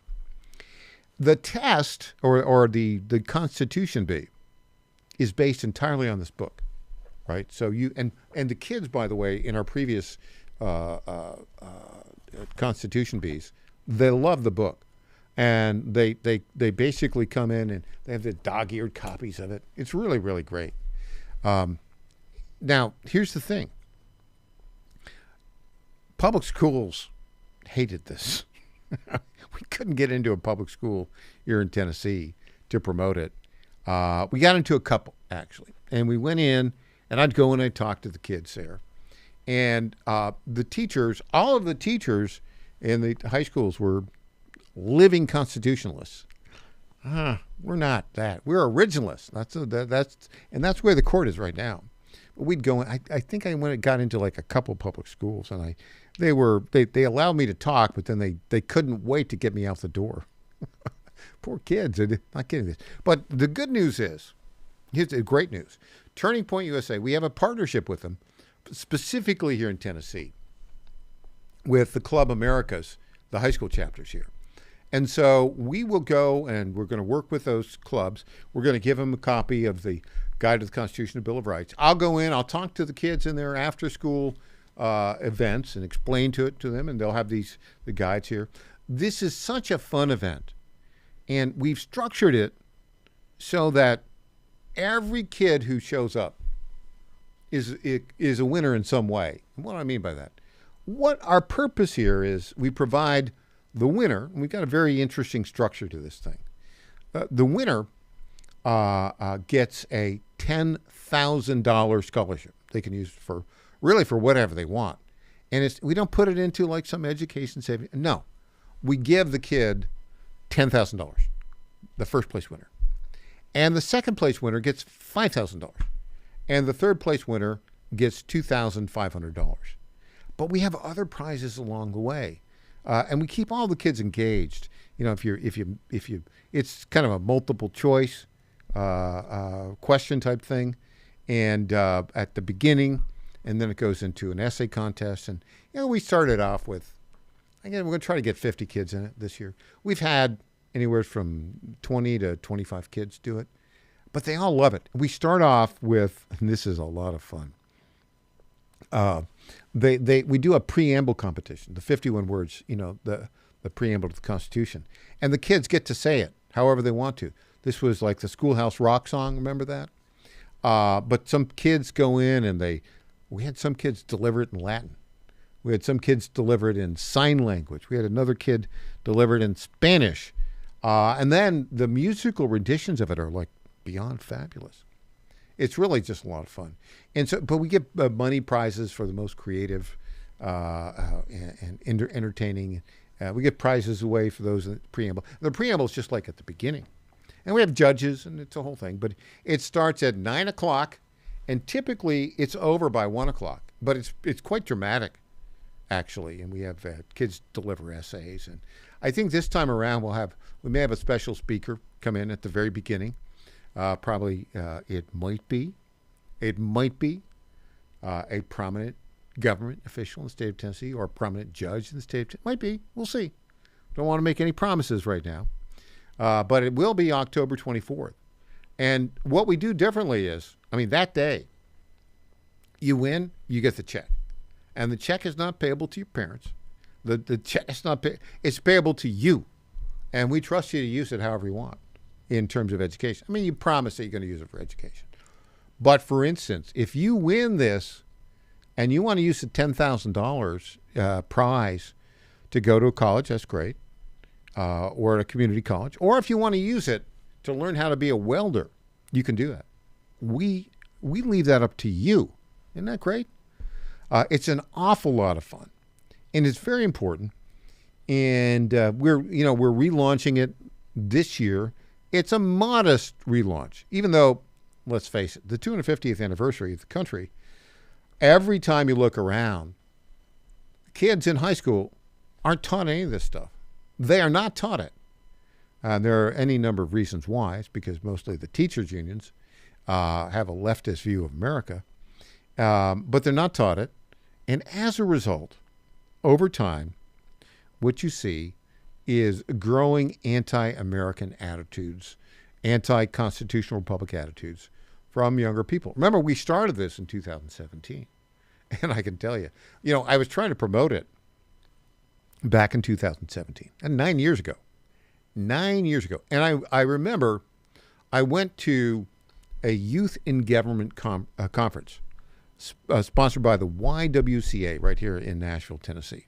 I may have talked about this before. And this is where the high school social studies teachers bring in a bunch of kids, and the kids come in and they do a legislature. And oh my goodness, what an awakening that was. Most of the teachers, the vast majority of the teachers hate America in that. You say, oh, no, they don't. I'm telling you. And then the kids, obviously, the kids have not fully formed yet, and they've been influenced by the teachers and the culture. And it's just dramatic. And you see this anti-American attitude, this misunderstanding of the rule of law here in Tennessee now. You see it all over the country, but it's penetrated Tennessee. And that's why, the teachers have propagandized the kids because the kids don't understand what ICE is doing. The ICE is enforcing immigration law properly, but they're being told lies by the teachers. And instead of teaching them how to read, write, and do arithmetic and understand what the governance of the United States is, they're skipping classes and they're going out on these anti-ICE protests where they don't know what they're talking about at all. And so anyways, what I would tell you is this. We got to fix that problem, and we got to fix it now. And so our relaunch of this Constitution Bee is modest, but it's happening October 24th, 2026, Here's the thing to do. To sign up, very easy. Go to nationalconstitutionbee.org. You can sign up to participate, and you can come from any place in the country. Spring Hill Suites here in Brentwood, Tennessee is great. We've had kids come from Texas and Georgia, far away, and the easy thing to do is come the previous evening, which would be the 23rd, book a room. I think we got a special rate on it. You book a room for the Friday, the 23rd of October, and bring your mom, come, dad, come, make a big deal of it. It's Nashville, right? It'd become a lot of fun. You could book for that Friday, maybe that Saturday, or you could fly in, drive in. Mostly people drove in, but then we have the event there, and it's a really, really nice event, fast-paced, fun. But go and sign up right now. And any kid from any 8th grade to 12th grade, you can participate. You can participate from here in Tennessee. You can participate if you're from Georgia. You can Washington State. I think we had somebody from North Carolina. Maybe Texas is the furthest away. Typically, if we have 25 kids show up, 15 are from Tennessee, 15, 16, 17, something like that. But just do it and schedule the time. Come here. It'll be well worth your while. Now, the thing you need to do so you're prepared, and there's nothing else you need to do to prepare but to read this book, Guide to the Constitution, Bill of Rights for Secondary School Students. And there's nothing like it out there. It's very clear. It's very concise. It's got some illustrations here. And we've written it for really for the AP high school student. That's basically the level that we've written for it. This got started.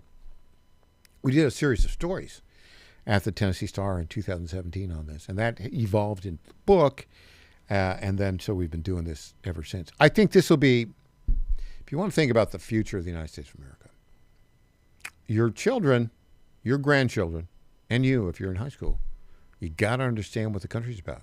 You got to understand the rule of law. You got to understand our history. You've got to understand your rights. And it's all right here. Guide to the Constitution and Bill of Rights for Secondary School Students. I think it's what? I always charge for this? $30, $40, $30 or $40, I forget. But, it's worth it. And just order the book, start studying. And if you're here in Tennessee in a high school, in a Club America chapter, I will come to your meetings, and I'll talk about this and help you prepare for the Constitution Bee. Back with more after this. I'm Michael Patrick Leahy.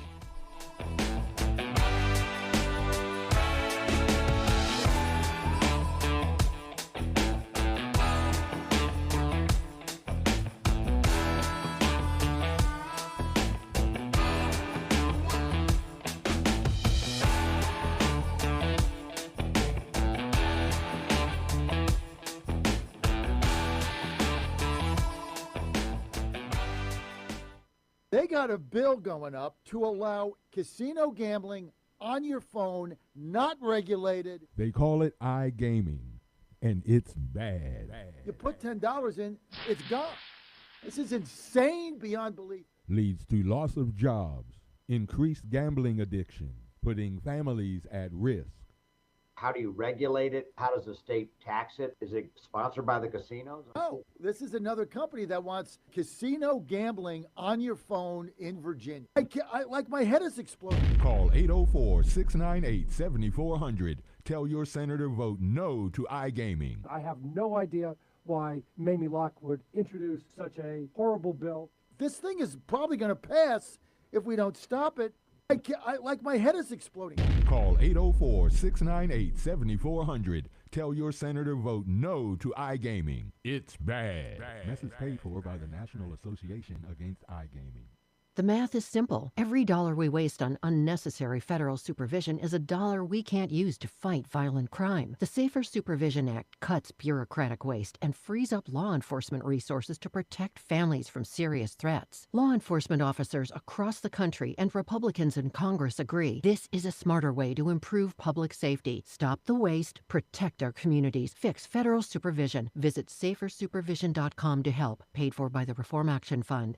The Cats and Cosby Show. It's a common sense recap of the big stories. It's not that all Somalis are criminal. It's just that 90% of these crimes are being committed by Somali Americans. And if you came to this country and you took advantage of the Americans' generosity, you committed fraud, and you refused to assimilate, you know what? I got 4 words for you. Get the hell out. Cats and Cosby, 5 Eastern, 4 Central on the John Fredericks Media Network. The book needs to be thrown at these people. Folks, this is Crime Carmichael, CEO of Solti. I have recently turned 77 years old. I do not take prescription drugs. I have not had to take prescription drugs, and I attribute a lot of my good health to a product that I've been taking, which is the active ingredient in Solti. It's a 22% concentration of theaflavin. We did clinical trials on it 25 years ago and found that it helped lower cholesterol. We have had many, many hundreds of letters and emails from customers telling us how it has helped them not only manage their cholesterol, but lower their triglycerides and help them on their blood pressure. And I can't tell you how much I attribute to Solti for my good health at age 77. And I encourage you to go to GodzillaHeart.com. That's GodzillaHeart.com. And use the code Godzilla at checkout, and you'll get a 50% off on your initial shipment of Solti. And I promise you it will be a great help for your heart health. Thanks so much. Hey there, it's Lenny McGill, founder and CEO of GlockStore.com. For over 30 years, I've supported our Second Amendment rights with GlockStore.com, the world's #1 source for Glock handguns, parts, and accessories. I also support accurate, unbiased journalism like The Michael Patrick Leahy Show. His team broke the Kilmar Abrego Garcia traffic stop and was the first to obtain that video. Independent journalism at its finest. Visit us at GlockStore.com, listen to Michael Patrick Leahy, and make America great again. This is State Senator Mark Pouty. Government is limited to what it is supposed to do. One of the things that is critical that we're supposed to be working on is transportation. Here in Middle Tennessee, our roads need more help. As your state senator, we are focused on getting more money reoccurring without a new tax increase for our roads here in Tennessee. This is State Senator Mark Pouty. Paid for by Campaign for Mark Pouty, Christina Hibden, Treasurer. Welcome back to the Michael Patrick Leahy Show. Now, here's Michael Patrick Leahy. And welcome back to the Michael Patrick Leahy Show. Okay, folks, I've been telling you, our constitutional republic is facing an existential crisis, and that crisis is the following. We've let too many illegal aliens into the country, and basically too many legal aliens who don't believe in our Constitution and want to overthrow it. And the Democrats are aligned with this. Our friend Peter Schweitzer, who's with the Government Accountability Institute based down in Tallahassee, has reported on this. Here's a clip from Peter talking about it, clip 13. So in the case of the surge from Mexico in the Biden administration, you had 2 explicit things that happened because we went from a trickle to a flood almost overnight. The first thing is, as I recount in the book, after Joe Biden won in November 2024, AMLO, the president of Mexico, called together Mexican legislators and they enacted legislation that they knew was going to radically encourage mass migration to the United States. So they knew that that was the effect because that's what they wanted to happen. You had governments in Nicaragua, Daniel Ortega, and you think, well, what could they do in Nicaragua? They decided, hey, we will allow anybody from anywhere on the planet. If they fly to Nicaragua, we will give them a visa and we will take them to the border so they can head north and go into the United States. And you literally had millions of people coming from Africa, from Latin America, from Asia, who flew to Nicaragua on these chartered planes and then would head north. So this was all intentional and directed. Yeah, it was. Just one correction there, Peter, and he knows this. It was November of 2020, not 2024. We talked about this before. There was a period of time until 1965 when they opened the floodgates again. In 1965, 5% of the population of the United States was foreign-born. Today, it's about 16%. And that foreign-born population is largely from countries who have very different values than we do. It had been In the period before 65, really 1920, there's a hiatus of much immigration between 20 and 65. But until 1920, most of the immigrants to the United States were Christian, and they came from European countries. First Western Europe and then Eastern Europe. But that's all changed in recent years. And oh, by the way, before 1965, if you came to the United States, you didn't get any welfare. But now, I mean, it's a fraudulent industry. Basically, you come in, you get welfare, you vote for Democrats. Theo Wald also has a point here. And now, back to the issue of the United States being the lone bastion of freedom in the world today. Europe is gone. Why is Europe gone? Well, because they're weak. And they've allowed all of these Christian-hating Muslims to come in who want to destroy their forms of government. Theo Wald had a word to say about that. Clip 15. Stating what we have long known, the emperor has no clothes. There really isn't any unifying shared principles or foundational precepts that cross the Atlantic and are shared here in the United States and with Europeans. We don't have an agreement on the protection of free speech or the right of protest or civil liberty. We don't have an agreement on what kinds of economic exchange we should have. We insisted throughout the course of the 45 presidential administration into the Biden administration, please don't buy component parts from Huawei, don't incorporate them into secure channel communication systems, and most of Europe refused. They ignored U.S. So Europe is gone.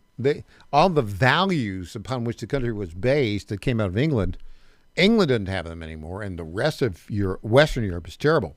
Ireland, my land of ancestry, my great-great-grandfather came from there in the 1830s.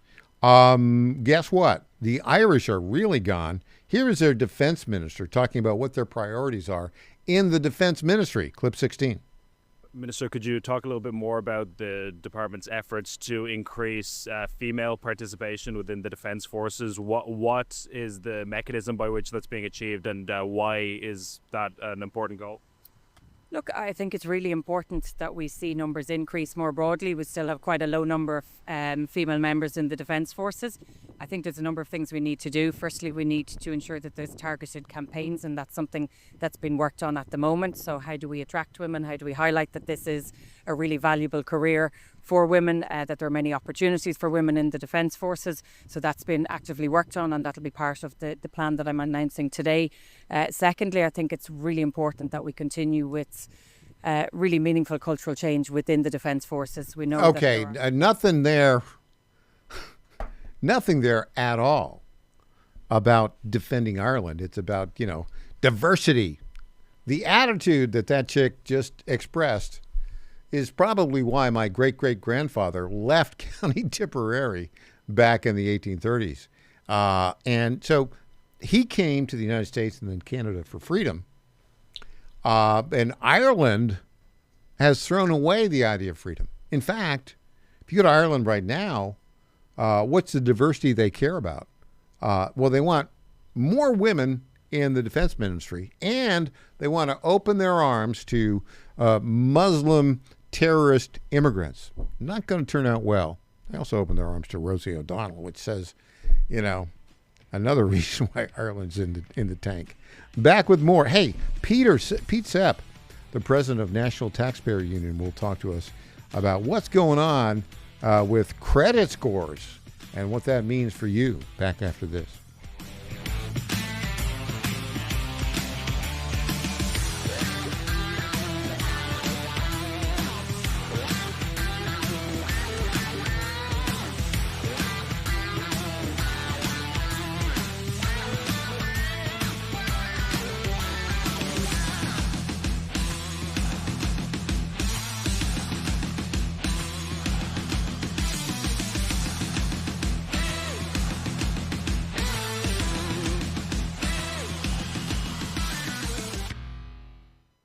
On Golf with Jay Delsing, hear the stories of star makers like Scotty Scheffler coach Randy Smith. Randy, thank you so much for joining us today. I knew that there was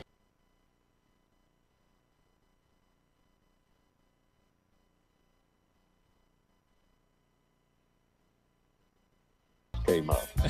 Plus the latest equipment news and tips on playing better golf. Golf with Jay Delsing, Saturday mornings 11 Eastern, 10 Central on the John Fredericks Media Network. Trump 2.0 is in full effect. How do you keep up with all the action? I'll tell you. TrumpNationNews.com is your inside source for the inside scoop. Manufacturing, jobs, deportations, and the nation's rejuvenation. The first 100 days and beyond. All the news you need and no liberal gibberish. It's the perfect way to start your day. Sign up for the TNN newsletter. Do it today. TrumpNationNews.com. TrumpNationNews.com. Part of the John Fredericks Media Network. The Cats and Cosby Show. It's a common sense recap of the big stories. It's not that all Somalis are criminal. It's just that 90% of these crimes are being committed by Somali Americans. And if you came to this country and you took advantage of the Americans' generosity, you committed fraud, and you refused to assimilate, you know what? I got 4 words for you. Get the hell out. Cats and Cosby, 5 Eastern, 4 Central on the John Fredericks Media Network. The book needs to be thrown at these people. John Fredericks loves his radio and TV.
The game on Thursday, the U.S. men trailed Switzerland 8-2 in their opening round-robin match when they subbed him in. At 54, he became the oldest American to compete at the Winter Olympics. Ruohonen stepped onto the ice and delivered a solid shot as teammates cheered. Ruohonen also balances the role with a full-time law practice. He trains before dawn, works all day, and handles Zoom hearings on the road. I'm Gethin Coolbaugh. More on these stories at townhall.com.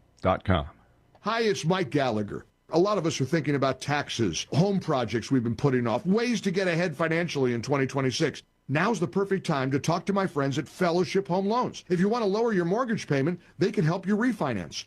If you need access to cash for home improvements or to wipe out high-interest debt, their fixed-rate line of credit is one of the best tools out there. Fast approval, predictable rate, and flexibility to use your home's equity wisely. Remember, many people still qualify to skip their next 2 mortgage payments. Imagine starting big projects or paying down debt with 2 months of breathing room. My family and I have used Fellowship personally. I trust these guys. Take control of 2026. Go to fellowshiphomeloans.com/Mike G. fellowshiphomeloans.com/Mike G.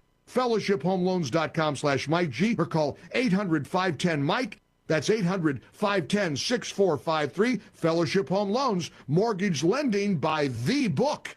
Nationwide Mortgage Bankers, DBA Fellowship Home Loans, Equal Housing Lender, NMLS number 819382. And now here's Rich Thomason with the Midday Wall Street Business Report. Inflation continues to cool, falling to a near 5-year low. The government's newly released consumer price report shows prices rose less than expected last month. Inflation fell to 2.4% in January compared with a year ago, down from 2.7% in December. Global markets have been mixed after a tech sell-off on Wall Street, fueled by investor concerns about the impact of artificial intelligence. Wall Street saw sharp declines yesterday as investor confidence was shaken by fears of AI disruptions across industries. The S&P 500 fell 1.6% for its second worst day since Thanksgiving, but it's still near an all-time high that was set last month. The Dow Jones Industrial Average lost 1.3%. For the Wall Street Business Report, I'm Rich Thomason. You'll find breaking news and analysis at townhall.com. A U.S. Marines adoption of an Afghan war orphan will stand. Here's correspondent Ben Thomas. The Virginia Supreme Court's ruled a U.S. Marine and his wife will keep an Afghan orphan they brought home in defiance of the U.S. government's decision to reunite her with her Afghan family. The decision reverses two lower court rulings that found the adoption so flawed it was void from the moment it was issued. But the justices wrote Virginia law cements adoption orders after 6 months, no matter how flawed, and even if it was obtained by fraud. 3 justices dissented, calling the decision cancerous. The original adoption order was granted in 2020, when the child was still in Afghanistan. I'm Ben Thomas. A key measure of inflation fell to a nearly 5-year low last month. Overall inflation dropped to 2.4%, not too far from the Federal Reserve's 2% target. More on these stories at... It's the Michael Patrick Leahy Show, broadcasting live from downtown Nashville. Now, here's Michael Patrick Leahy. Welcome back. We are joined on our Zoom Newsmaker line right now by Pete Sepp, the president of the National Taxpayers Union. Pete, thanks for joining us today. Thanks for having me. We have a mutual friend, actually, a mutual friend. You don't know this. I'm going to surprise you with this. But we have a mutual friend who played a very key role in the launch of the Tea Party movement, which I was one of the early organizers back in 2009. That would be your former director of government relations, Christina Rasmussen. Oh, great. So that's good to know. You know, we've been active in state level affairs too for quite a long time. I remember the days of Phil Valentine and others holding those horn honking rallies around the Capitol building against an income tax. Yeah. Those were raucous days and they were vital ones. So you're from Missouri? And you worked, I guess you got involved in politics in back the late 80s, working on a Senate campaign. You went to Webster University. That's a pretty good school out there. Yeah. Good school for politics. At that time, it was reflexively leftist, but you got a lot of good training for that reason. You know who else attended Webster University? Dana Lash, the talk show host. Wow. And I spent a lot of time in St. Louis back in the early days of the Tea Party movement because there was a powerful group of people in St. Louis who were terrific grassroots organizers. You probably know them, but one of the very first Tea Party rallies held in 2009.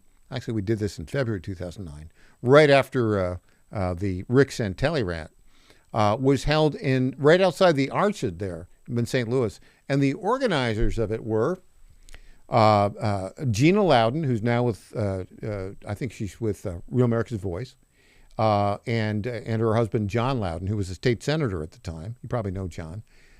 Yes. And then in addition to that, Bill Hennessy, who is a very active person in St. Louis. You know Bill probably, right? I would guess. Yes. And then Dana Lash. Those were the 3 people of the St. Louis Tea Party. Wow. That's a powerful grassroots group. And Nashville, let me tell you how important National Taxpayers Union was in all of this, because your friend Christina Rasmussen, who was the government affairs director at the time, was one of the early people involved in this Top Conservatives on Twitter, which I set up on the internet right after Barack Obama was elected president, because conservatives had no social media presence. I want to see if there are any. We made this list, of all the conservatives on Twitter. All of a sudden, like in 48 hours, like thousands of people joined it. And then we do these regular phone calls. And Christina Rasmussen was one of the key people in that. And the day after Rick Santelli's rant, the day after, that rant was like February 19th, Jenny Beth Martin and Christina Rasmussen and Dana Lash all sent me text messages. Hey, we got to do a tea party. And we tell a call the next day, and we started the first ones and then did the big April 15th. So anyways, National Taxpayer Union, which had been around since 1969, and you were with them at that time, played a key role in the launch of the Tea Party movement. So thank you for that. Really appreciate it. And now our pleasure. You started with the National Taxpayers Union as a receptionist. Is that right? Yes, answering phones in 1988. And some would say they kept making the mistake of promoting me. So now I'm president of the organization. So let's talk about this. I mean, it's a great group. There's just a wonderful history, and I'm so glad we could talk about that here, because we often forget just how much work it takes to be a taxpayer watchdog, to constantly be looking out for opportunities to protect and expand taxpayer rights. The Tea Party was one of those movements, and even in Missouri today, right now, there's a movement to abolish the state's income tax. And that would make Missouri awfully competitive in the region where it is, given Illinois' high taxes, and given the fact that other states like Iowa are already cutting taxes nearing zero for the income tax rate, and still others like Arkansas to the south of Missouri, they're actually contemplating deep income tax cuts as well. It's a great pro-freedom movement that really hasn't attracted enough attention, in my opinion. I think you're right about that. Of course, we started it all here in Tennessee, because back in 2000, right, you were there and you referenced that. The Democrat, well, actually a Rhino Republican governor wanted to break a campaign promise and introduce a state income tax. We never had one here. It lost by one vote. And the horn honkers started it. Marsha Blackburn was key in helping stop that. Diane Black and May Beavers and other Tim Burchett. But what's interesting about that is now we will never have a state income tax in Tennessee because there's a constitutional amendment to that effect, which passed a few years ago. Now, I want to just, before we get into some of the substance here, I want to just chart your career, Pete. So you come in 1988 as a receptionist there. You're answering the phones. How'd you get that gig? And what was National Taxpayer Union like then? And how did you move up, and what's National Taxpayers Union like today? Well, I originally wanted to work in electoral politics or even national security issues. Electoral politics quickly became a turnoff, and national security work was hard to come by. The Cold War was winding down even in 1988. It'd take a few more years, but you could see the end game there. I joined National Taxpayers Union to answer phones through a simple technique, subscribing to a lot of conservative publications. I used to get all kinds of pleas for money in the mail. My name would be rented out to organizations' mailing lists.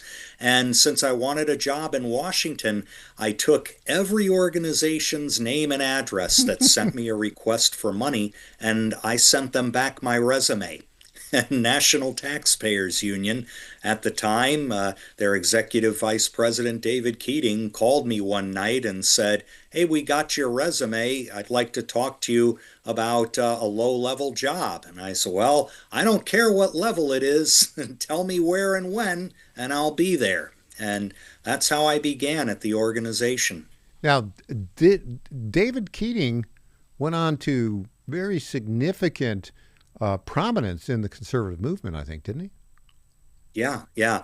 He not only was executive VP for our organization for quite some time, he later went to head the Institute for Free Speech, which is a conservative organization that stands up for the right of candidates and their supporters to have confidentiality in their donations, their information, the right to uphold many of the Supreme Court decisions that say that writing checks is free speech and is protected by the First Amendment. Nobody should have to have their name revealed on some government donor list that could then be used to persecute them for their views. That was just one of the things that Institute for Free Speech engaged in. They still engage in many activities today, both at the courtroom level and the state legislative level. David still does work with them. Okay, so let's do the career path. How long were you a receptionist, and what jobs did you move up to become president? I was receptionist for the better part of a year when, of all things, an issue came up regarding Congress's own pay. This was in 1989 when members of Congress were trying to increase their own salaries without any kind of vote on the floor of the House of Representatives or the Senate. They were relying on a legislative commission to recommend the raise and have it automatically take effect. And did you got a gig from that and became a policy guy?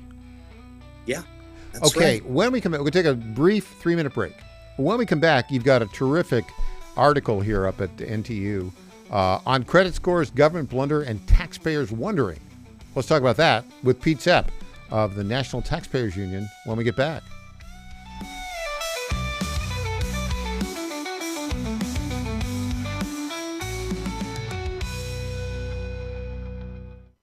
Hi folks, John Fredericks here for Freedom Alliance. Veterans are still struggling with the wounds of war. They came home with injuries that changed them forever. The flag-burning troublemakers in our streets remind me how fortunate we are to have patriots who served and fought, sacrificed, and never complained. We need to support them through organizations like the Freedom Alliance. It's Military Appreciation Month and time to support those who serve. Freedom Alliance is caring for combat veterans and military families. Combat veterans fought in the worst, most dangerous places on earth. Freedom Alliance takes them to nature's most relaxing locations so they can heal. Freedom Alliance gives injured troops mortgage-free homes, new cars, and all-terrain wheelchairs. For wounded vets, there's nothing like the stability of your own home, the reinsurance of a reliable vehicle, or the independence of a wheelchair that navigates snow, ice, beach, pasture, or most any terrain. Let's fight for those who fought for us. Go to freedomalliance.org/Godzilla and make a monthly gift that will improve the life of a military hero. That's freedomalliance.org/Godzilla. Make a contribution today. If you're like me, most moms find it difficult to prioritize self-care.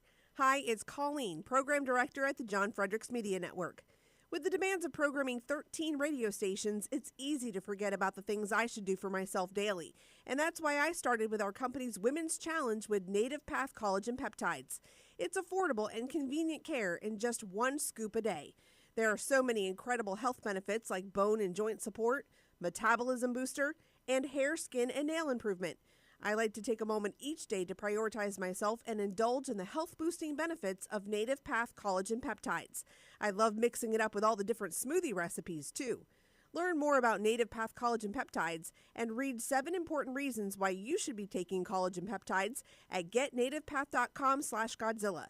Prioritize your self-care with Native Path Collagen Peptides. Try it risk-free for as low as $21 today and get free shipping at getnativepath.com/Godzilla. Target.com. Target.com is an online e-commerce tire retailer. We are here to serve the American public with the best possible customer service, the best pricing, and we make it extremely easy. We have many name brands and a lot of low-cost tires. The price is right, and it's easy. You go online to Target.com, Tireget.com, Target.com. You go there, you put your zip code in, all the inventory displays right in front of you. You can call in for help if you want to. We'll help you get the tire that you need. But we will take the tires you buy and at no extra charge deliver them to the dealer right by your house where they will be installed at the market price. It's easy. The best price, the best service. Great people to deal with. Thank you for going to Target.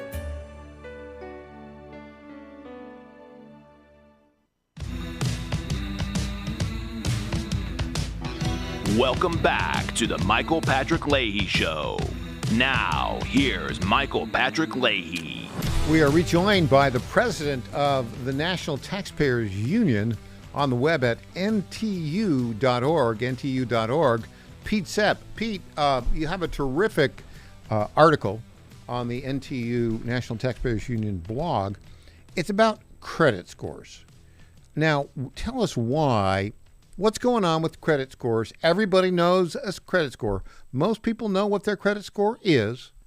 And tell us what's going on with that and why it matters to taxpayers. Yeah, it's a long connection, but a very important one.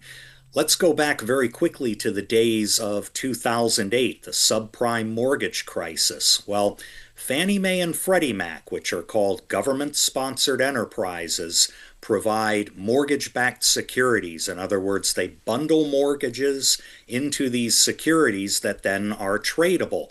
What that does is provide liquidity in the mortgage market. These two government-sponsored enterprises, Fannie Mae and Freddie Mac, always carried with them the concern that there was an implicit taxpayer guarantee. In other words, if they got into trouble with their mortgage-backed securities, made bad bets in which kinds of mortgages they took on and bundled, taxpayers would have to bail them out. Well, the implicit guarantee became an explicit one in 2008 when that subprime crisis hit, and Fannie and Freddie were left with about $190 billion worth of liabilities that taxpayers in turn had to cover. The federal government actually has taken over those two entities, Fannie Mae and Freddie Mac. They are now under government conservatorship, meaning the implicit guarantee by taxpayers is now explicit. So what do we do to ensure we don't ever have another crisis and a bailout for Fannie and Freddie? Over the long term, we've got to look at reforms that will spin those entities out into the private market, so there's never again a question of taxpayers backing them.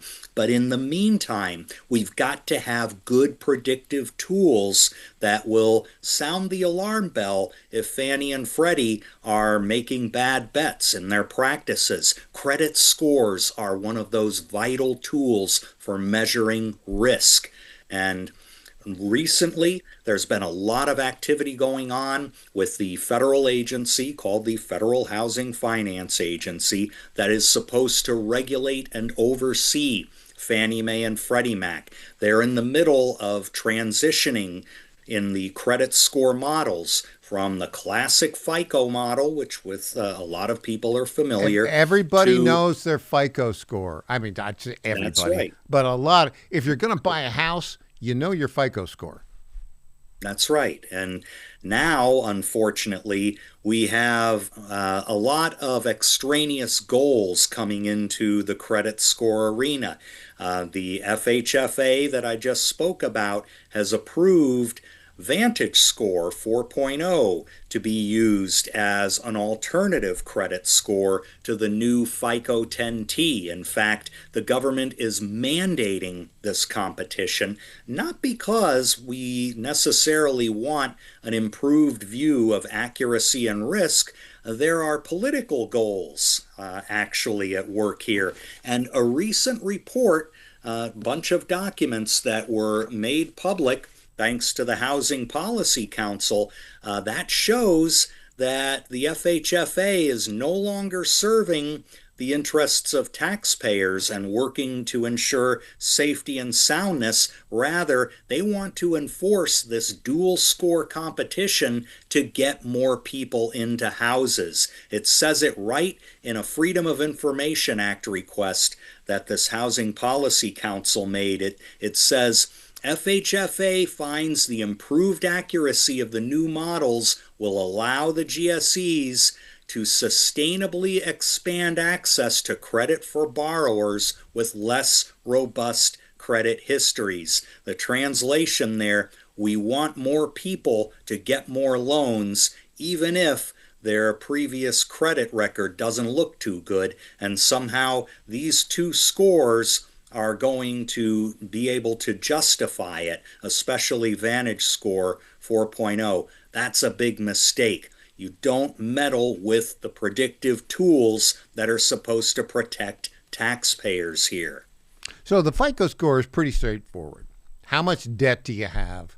How much is in credit cards? Do you pay your bills? Are you delinquent on anything? I mean, and they did raise it, I think, from 0 to 850? I think something like that.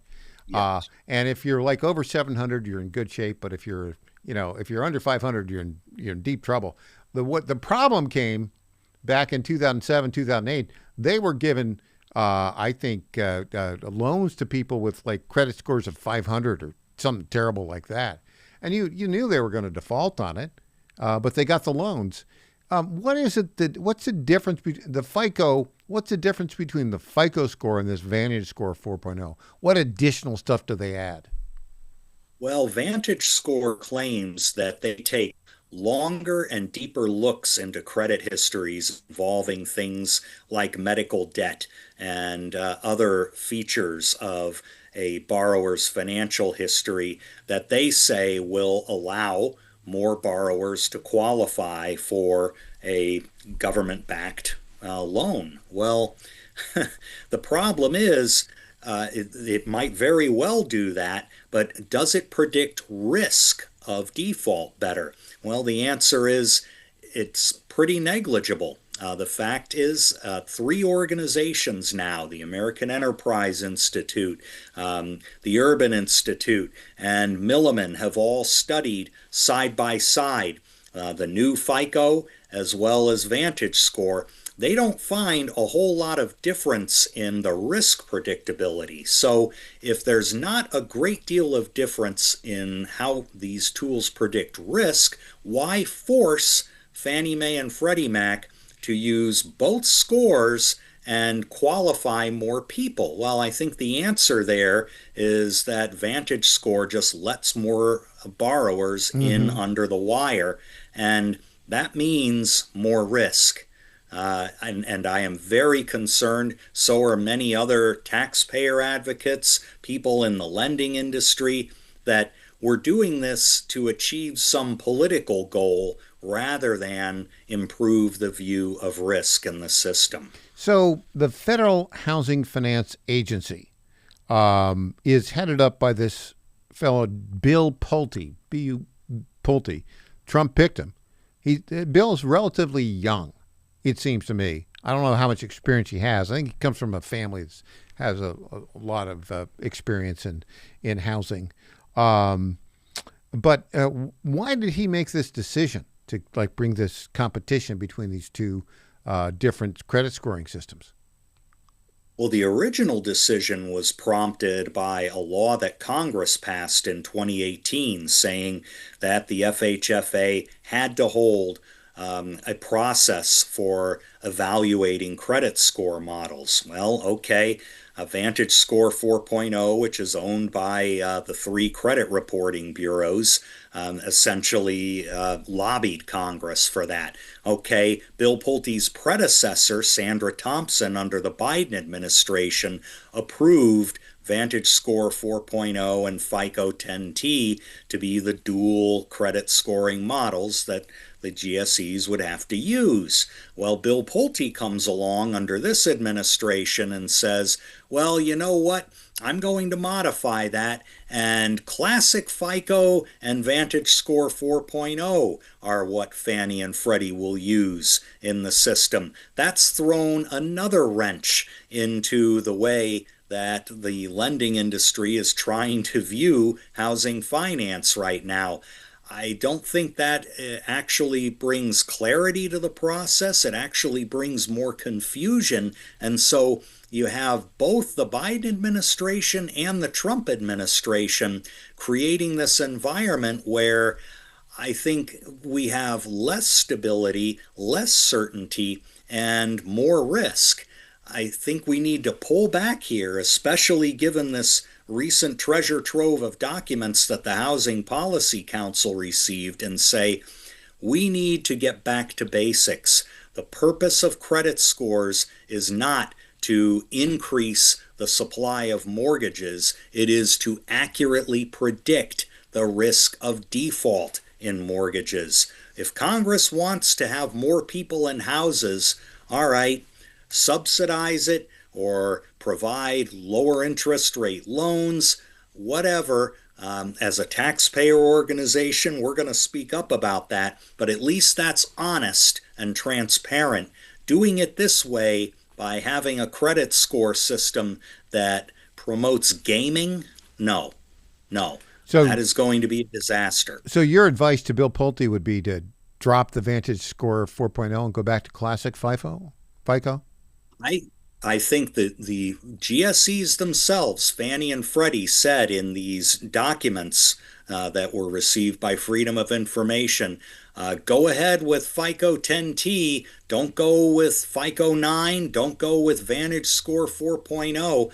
I think we need just a general reset. Congress needs to get involved in this again and say this credit score competition was biased from the start. We have to go back to basics. We need to see the cost-benefit analysis that informed the FHFA's decision here. That has not been released under any Freedom of Information Act request. This whole thing was politically motivated from the beginning, in my opinion. I'm shocked about that. Pete Sepp. We've got to get back to basics. President of the National Taxpayers Union, on the web at ntu.org. Pete, thanks for joining us. Come back again if you would, please. Absolutely, I will. It's been a pleasure. Thanks, Pete. Back with more after this.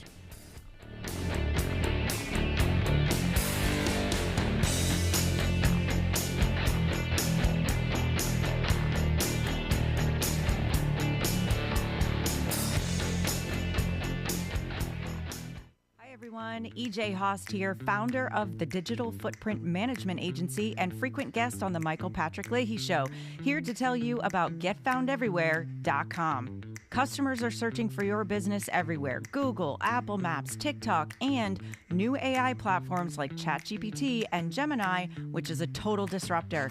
Traditional search engine optimization isn't dead, but it is on life support.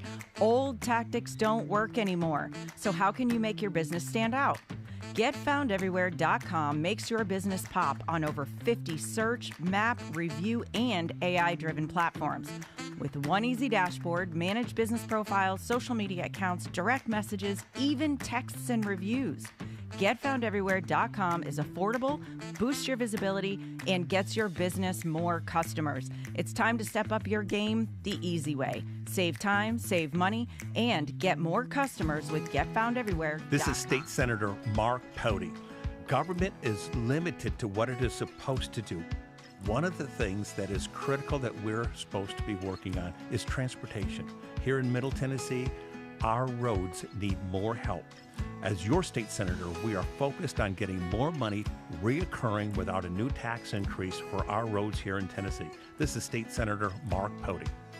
Paid for by Campaign for Mark Pody, Christina Hibden, Treasurer. I'm Lenny McGill, founder and CEO of Glockstore.com. For over 30 years, I've supported the Second Amendment rights of free men and women to protect themselves and their families with firearms. We offer the very best in both selection and prices on Glock handguns, custom Glocks, Glock magazines, and high-performance shooting accessories at Glockstore.com. We also have the finest retail showroom and our Shoot 270 shoot rooms right here in Nashville, Tennessee. Come visit us at Glockstore.com, and you'll be glad you did. My fellow Americans, my good friends, I've known them for a long time, at D.T. McCall & Sons have the deal of a lifetime for you, and nobody knows deals like I do. That much I can tell you. Nobody knows deals like I do. The lumber yards, they can hit you with hidden charges for up to $200 extra. They'll charge you for cords and hoses and haul-offs. Your money goes all over the place and out of the state, and most importantly, out of your pockets. How do they get away with that? I don't know how they do that, but on day one, if you buy from McCall's, we are going to stop the hidden charges as soon as you buy it. D.T. McCall & Sons has locations in Lebanon, Carthage, Lafayette, Cookeville, and Franklin, and they have been family-owned in Middle Tennessee for over 100 years. Head to one of their stores today or check them out at dtmccalls.com. You're going to love it, believe me. Impersonator not endorsed by Donald Trump. Welcome back to the Michael Patrick Leahy Show. Now, here's Michael Patrick Leahy. Welcome back to the Michael Patrick Leahy Show, broadcasting live from our studios in Nashville, Tennessee. Well, I think I've talked to you about this. Next week, yours truly will turn 71 years old. How did that happen? I don't know. But we're actually going to kind of segue into a kind of a new theme. And it's basically going to be, we'll do this like once a week. It'll be kind of fun. It's going to be, now it's not going to be health advice in the sense of what you might get from a health professional. I'm not giving anybody advice on what they should do. I'm going to tell you, and here's what this segment's going to be. My plan to live and thrive to 100. Okay. Yeah, why am I doing that? Well, because as you get of a certain age, there's a lot of stuff you have to pay attention to in order to do that. And look, there's no reason other than some catastrophic event or some, catastrophic cancer or something like that would come about that you can't live to 100. Now, the key is, you need to thrive until 100. In other words, I talked about this before. I got a lot of work to do. I got a lot of stuff to do. There are a lot of people that depend on me. I want to stick around and be productive as long as I can. I feel good, and I think I can do it. However, you got to be smart about it. And so we're going to be talking a little bit about that as this, like once a week. I'll do it maybe, a 15-minute segment or I don't exactly have the name for it. You might want to call and give me some ideas. It's basically my plan to live and thrive to 100. So I turn 71 on this coming Wednesday. I'm going to have a cake. And on it, I'm going to have a number. The number is going to be 29. Well, that means I got 29 more years to make it to 100. Now, if you look at it, right, you look at the actuarial charts and how much longer you're going to live.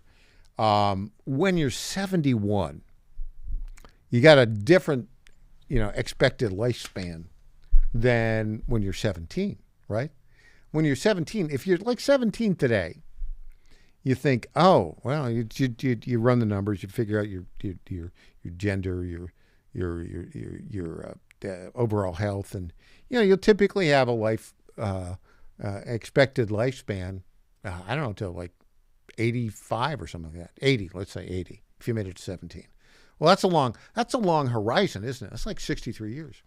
And if you have that horizon, it's you don't really see the end game.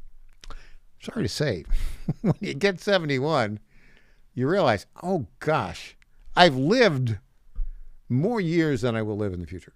Okay, so some people go, oh, it's terrible. Let me tell you something. You don't want to be doing that. You want to be active and you want to be engaged.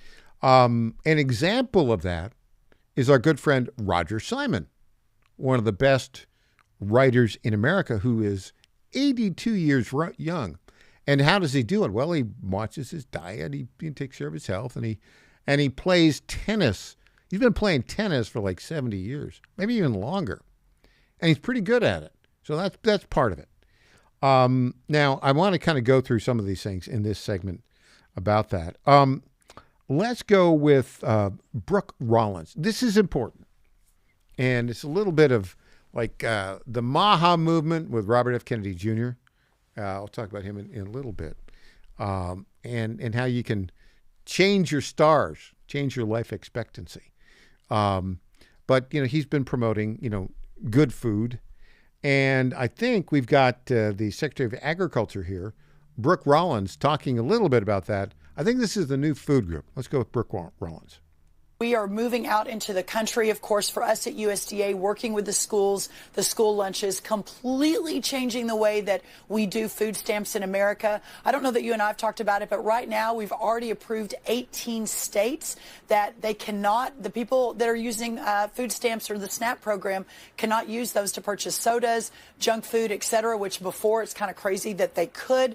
Of course, the back end on the health care on that is just a double whammy to the taxpayers. So we're completely recalibrating the way we do food stamps, again, to ensure we're getting that healthy food out, but also school lunches. School lunches are next. A lot of our schools don't even have an oven anymore. You know, back when I was growing up, the lunch ladies were back there cooking the meals on the stoves and then serving it. There's not even ovens or stoves in most of our schools these days. So how do we completely and fundamentally change the system to go back to where we're serving that healthy, whole food and nutrients to these kiddos? Okay, so I've been doing some research on this. Okay, and I will share with you what I've found. Not fully, and we'll have this a little bit more. I think we're going to get some sponsors for it. You know, you'll see at the Tennessee Star, we have some stories about this, of companies that are, you know, food companies or restaurants that are moving towards more healthy styles. But I'm going to give you, there's probably 5 or 6 things that you should do. And look, I would say in our listening audience, probably most our listening audience is over 40, and maybe a lot over 50, maybe some over 60.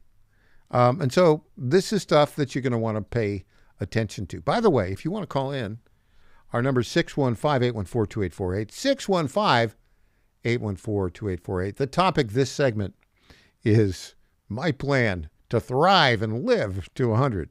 You might want to weigh in on that. I'm not giving anybody any advice. I'm telling you what my plan is, right? But my plan is based upon, you know, evidence and things that we've seen. I have probably 5 or 6 key things that we're going to do. I'm going to tease it a little bit and put it in a good context that my audience will understand. So what's the number one rule for my plan to live to 100? Number 1, you are not Donald Trump. What does that mean? I'll tell you what it means. Apparently, Donald Trump has, how is he, 79, 78, 79? He's older now, but he's like just a supercharged pile of energy, right? And apparently he only sleeps like 4 hours a night.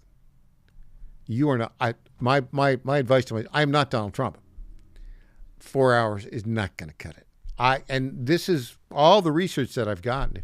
If you want to live to 100, get 7, 8 hours of sleep a night. That is number 1. Okay. Makes sense. And I need 7 or 8 hours of sleep. I'll tell you a little secret about when things started going a little bit south for me. And I added a few extra pounds, which I'm trying to take off right now. But that was when I wasn't getting enough sleep. You may recall that I was the host from 2018, September of 2018 till 2023, late 2023, 5 years, December 2023. I was a host on iHeartRadio of the morning show here in Nashville that went from 5 a.m. to 8 a.m. in the morning. What did that mean? I had to get up between 3 and 3:30 in the morning. I didn't sleep enough. Okay. I was grumpy. Now, you may say I'm a little bit grumpy now, but not as grumpy as I was then. And then when you do that, when you don't get enough sleep, what do? You need energy, right? So you eat stuff that's fast food and all that kind of stuff. No, don't do that. Don't do that. So anyways, I've started, now that we moved over here to the John Fredericks Radio Network and the show is 9 to noon, I actually get sleep. And it's like fantastic. So number 1, for me, you are not Donald Trump. You need 7, 8 hours of sleep a night. And probably 8 hours is really good. Okay, what's the number 2 thing for me? This is kind of funny. Eat like Robert F. Kennedy Jr. That's a good one. It's an easy one to remember, right? Because, now, what a fascinating guy Robert F. Kennedy Jr. is. And as you know, I kind of interacted with him very briefly when we were in college together. He was a year ahead of me. But, and what a story. He said he was a heroin addict for 14 years. He didn't quit until 1984. That was from 1970 to 1984. That was like 14 years. He would have been, 17, and it stopped when he was 31, something like that. And so, but he's changed his life since then. And he's changed his life in every way. Stopped the drugs. He says he goes every day to one of these AAA meetings. But he changed his diet. He changed his exercise regime. And the key on the diet side is, okay, things not to eat. Well, I mean, this is like Captain Obvious stuff. Don't eat, sugary things. Don't eat baked goods that are delicious.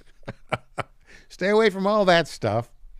Stay away from the processed foods, right? All those snacks that have added addictive stuff. They say eat protein, like steaks and chicken, right? Lean meat, all that good stuff. Do the Mediterranean diet, lots of vegetables. That is relatively easy to do. Well, I need a little help because sometimes I slip on that. So that's the second thing to do that I'm going to be doing. This is what I'm going to do. I'm not giving you any advice. The third thing, you need to have, I'm going to go with follow the advice. It says you need 180 minutes of moderate exercise every week, 180 minutes. Now, you think, it's kind of doable. What's that break down to? It's, 30 minutes, 6 days a week, something like that. You can do that. I found something out about myself. Back in my younger days, I could do, hour and a half, 2 hours workout. Can't do that anymore. I don't know why. I just can't do it. 30 minutes, 60 minutes makes a lot of sense. So I have a particular plan. My plan is this. We've had Kyle Donovan in here, and who's the owner of the Hot Room Tennessee. I do that. I'm going to try to do that. Like 3 times a week, 60 minutes. That's one. Walking, everybody can walk. Weights, people can do that. This is sort of my plan. I'm kind of looking to see if there might be something else, but for now, that's what I'm going to do. That's my plan to live to 100. We'll see, right? Look, keep listening to the show, because here's what's going to happen. This Wednesday, which is my 71st birthday, I'll have that birthday cake that says 29 on it. We'll see every year. It'll be 28 the year following, 27 the year following. That. We'll see. Maybe join me in that. See how we do together. All right. When we come back, it'll be time for News Potpourri. I'm Michael Patrick Leahy.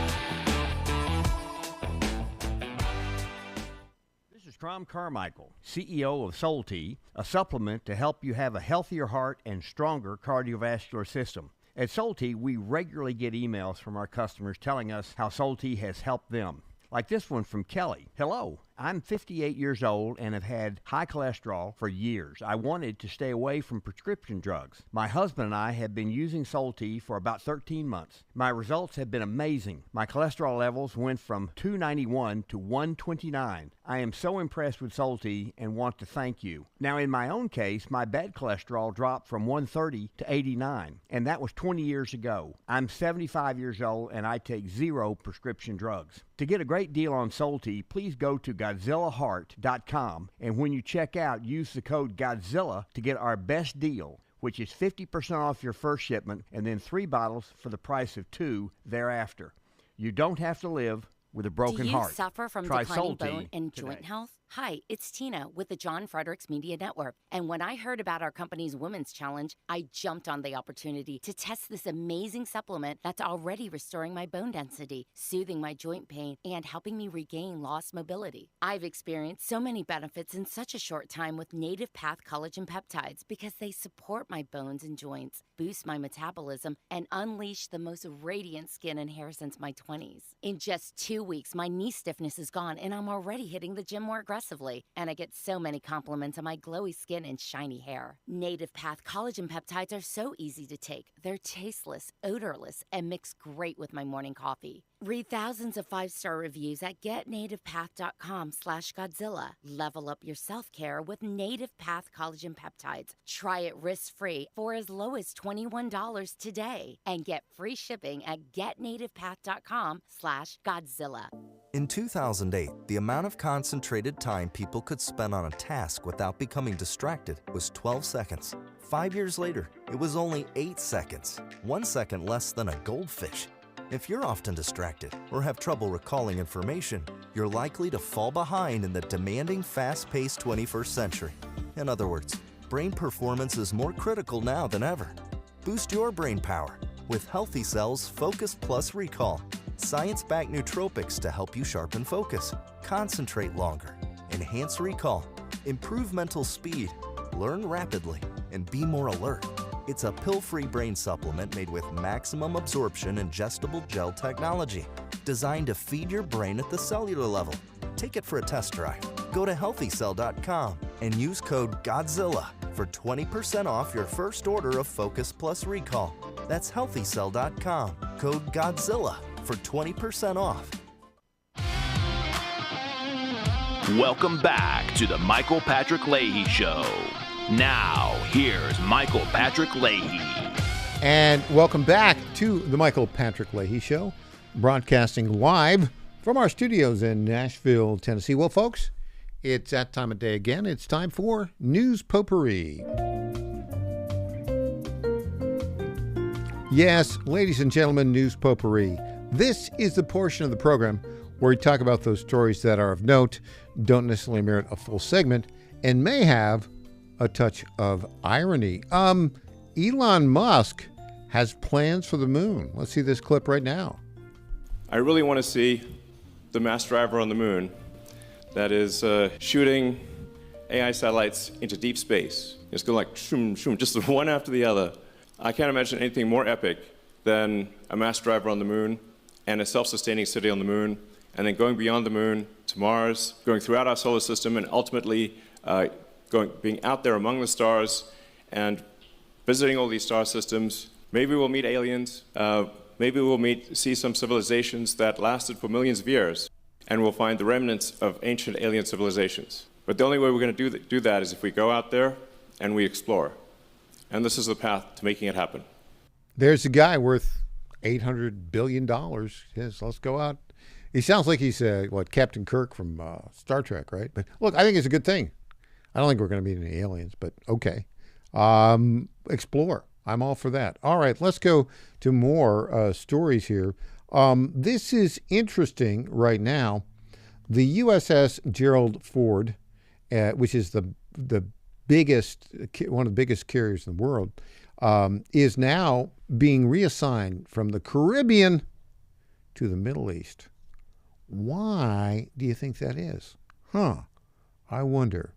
Iran, if I'm Iran, I'd be worried about that right now. Here's another story from my alma mater, Harvard. The Justice Department is suing Harvard over admissions records. This is from the Harvard Crimson, the newspaper that I used to deliver for a couple years to make some extra money there when I was a student. The U.S. Department of Justice sued Harvard on Friday, seeking a court order requiring the university to turn over admissions records requested as part of a federal civil rights review. This follows a 2023 Supreme Court decision that ruled against Harvard and barred the consideration of race in college admissions and a subsequent Justice Department review. Yeah, Harvard is resisting that. Why are they resisting it? Just give it up, guys. I don't like that at all. Speaking of issues in court, Senator Mark Kelly, the former Navy captain who's also an astronaut who basically is a narcissistic self-promoter who wants to be president. And he did that seditious video, right, with 5 other members of Congress that said, "Oh, if you're in the force, don't follow the orders of your commanders if they're unlawful." Clearly seditious in my view. But a couple things happened on that. Judge Jeanine Pirro, who's now the U.S. Attorney for District of Columbia, tried to take that to a grand jury, 95% of whom voted for Kamala Harris, in the District of Columbia. They wouldn't indict the guy. Now, yesterday, this from the Associated Press, a federal judge agreed on Thursday to temporarily block the Pentagon from punishing Democrat Senator Mark Kelly, a former Navy pilot, for participating in a video that calls on troops to resist unlawful orders. Remember, Associated Press, the way they put this, they're a leftist organization. We used them for a while, but I had to stop them because after Trump was basically elected, they just got too far left. Even this was back, I don't know, 26, a couple of years. They just got so terrible. We used them for a couple of years, but we just couldn't continue with it because we couldn't use any of their stuff because it was so biased. U.S. District Court Judge Richard Leon ruled that Pentagon officials violated Kelly's First Amendment free speech rights and, quote, threatened the constitutional liberties of millions of military retirees. The judge concluded that Kelly's speech is entitled to full First Amendment protection. Horse feathers. This is what the judge wrote in response to the government's argument that Kelly is trying to exempt himself from the rules of military justice. Rather than trying to shrink the First Amendment liberties of retired service members, Secretary Hegseth and his fellow defendants might reflect and be grateful for the wisdom and expertise that retired service members have brought to public discussion. All right, we got a problem with these federal district court judges. This is it. He's not following the law. He's putting his own opinion, and he doesn't like Donald Trump. That's the reality of that. We can't have insurrection in the military, which is what Mark Kelly was promoting. What else do we have going on here? We got Donald Trump has a message for the United Nations. Let's play this clip right now. In that, guys, I do have my... Is that for me? Make the UN Great Again, otherwise known as MUNGA hat. I brought one for everyone, but they've been so popular, I have one for you, Lanny. We could pass there it. There you go. Thank you. I think we'll give that to Carlos. Luckily, I don't have to respond to your accusation. Make the UN great again. Well, I mean, that's a funny phrase. But the UN has never been great. I'm sorry to say.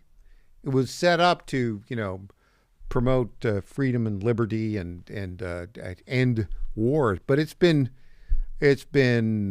perverted by bad actors, and it doesn't do that now at all. It's pretty useless as an organization. That's why President Trump's Board of Peace actually is where the action is going to be. Now, the Board of Peace was, it's been sanctioned it's been officially authorized by the United Nations. But the Board of Peace is actually going to get things done because the United Nations doesn't do anything to bring peace about in the world. Hey, last piece of information. Good news. The consumer prices rose 2.4% annually in January. Less than expected. All those tariffs, they've generated billions of dollars for America, and inflation hasn't gone up. So there you go. That's our report for today, Friday the 13th, February 13th, 2026. I hope you have a great weekend, a great Valentine's Day, and we'll see you back here on Monday. I'm Michael Patrick Leahy, the website, TennesseeStar.com. Thanks for joining us today.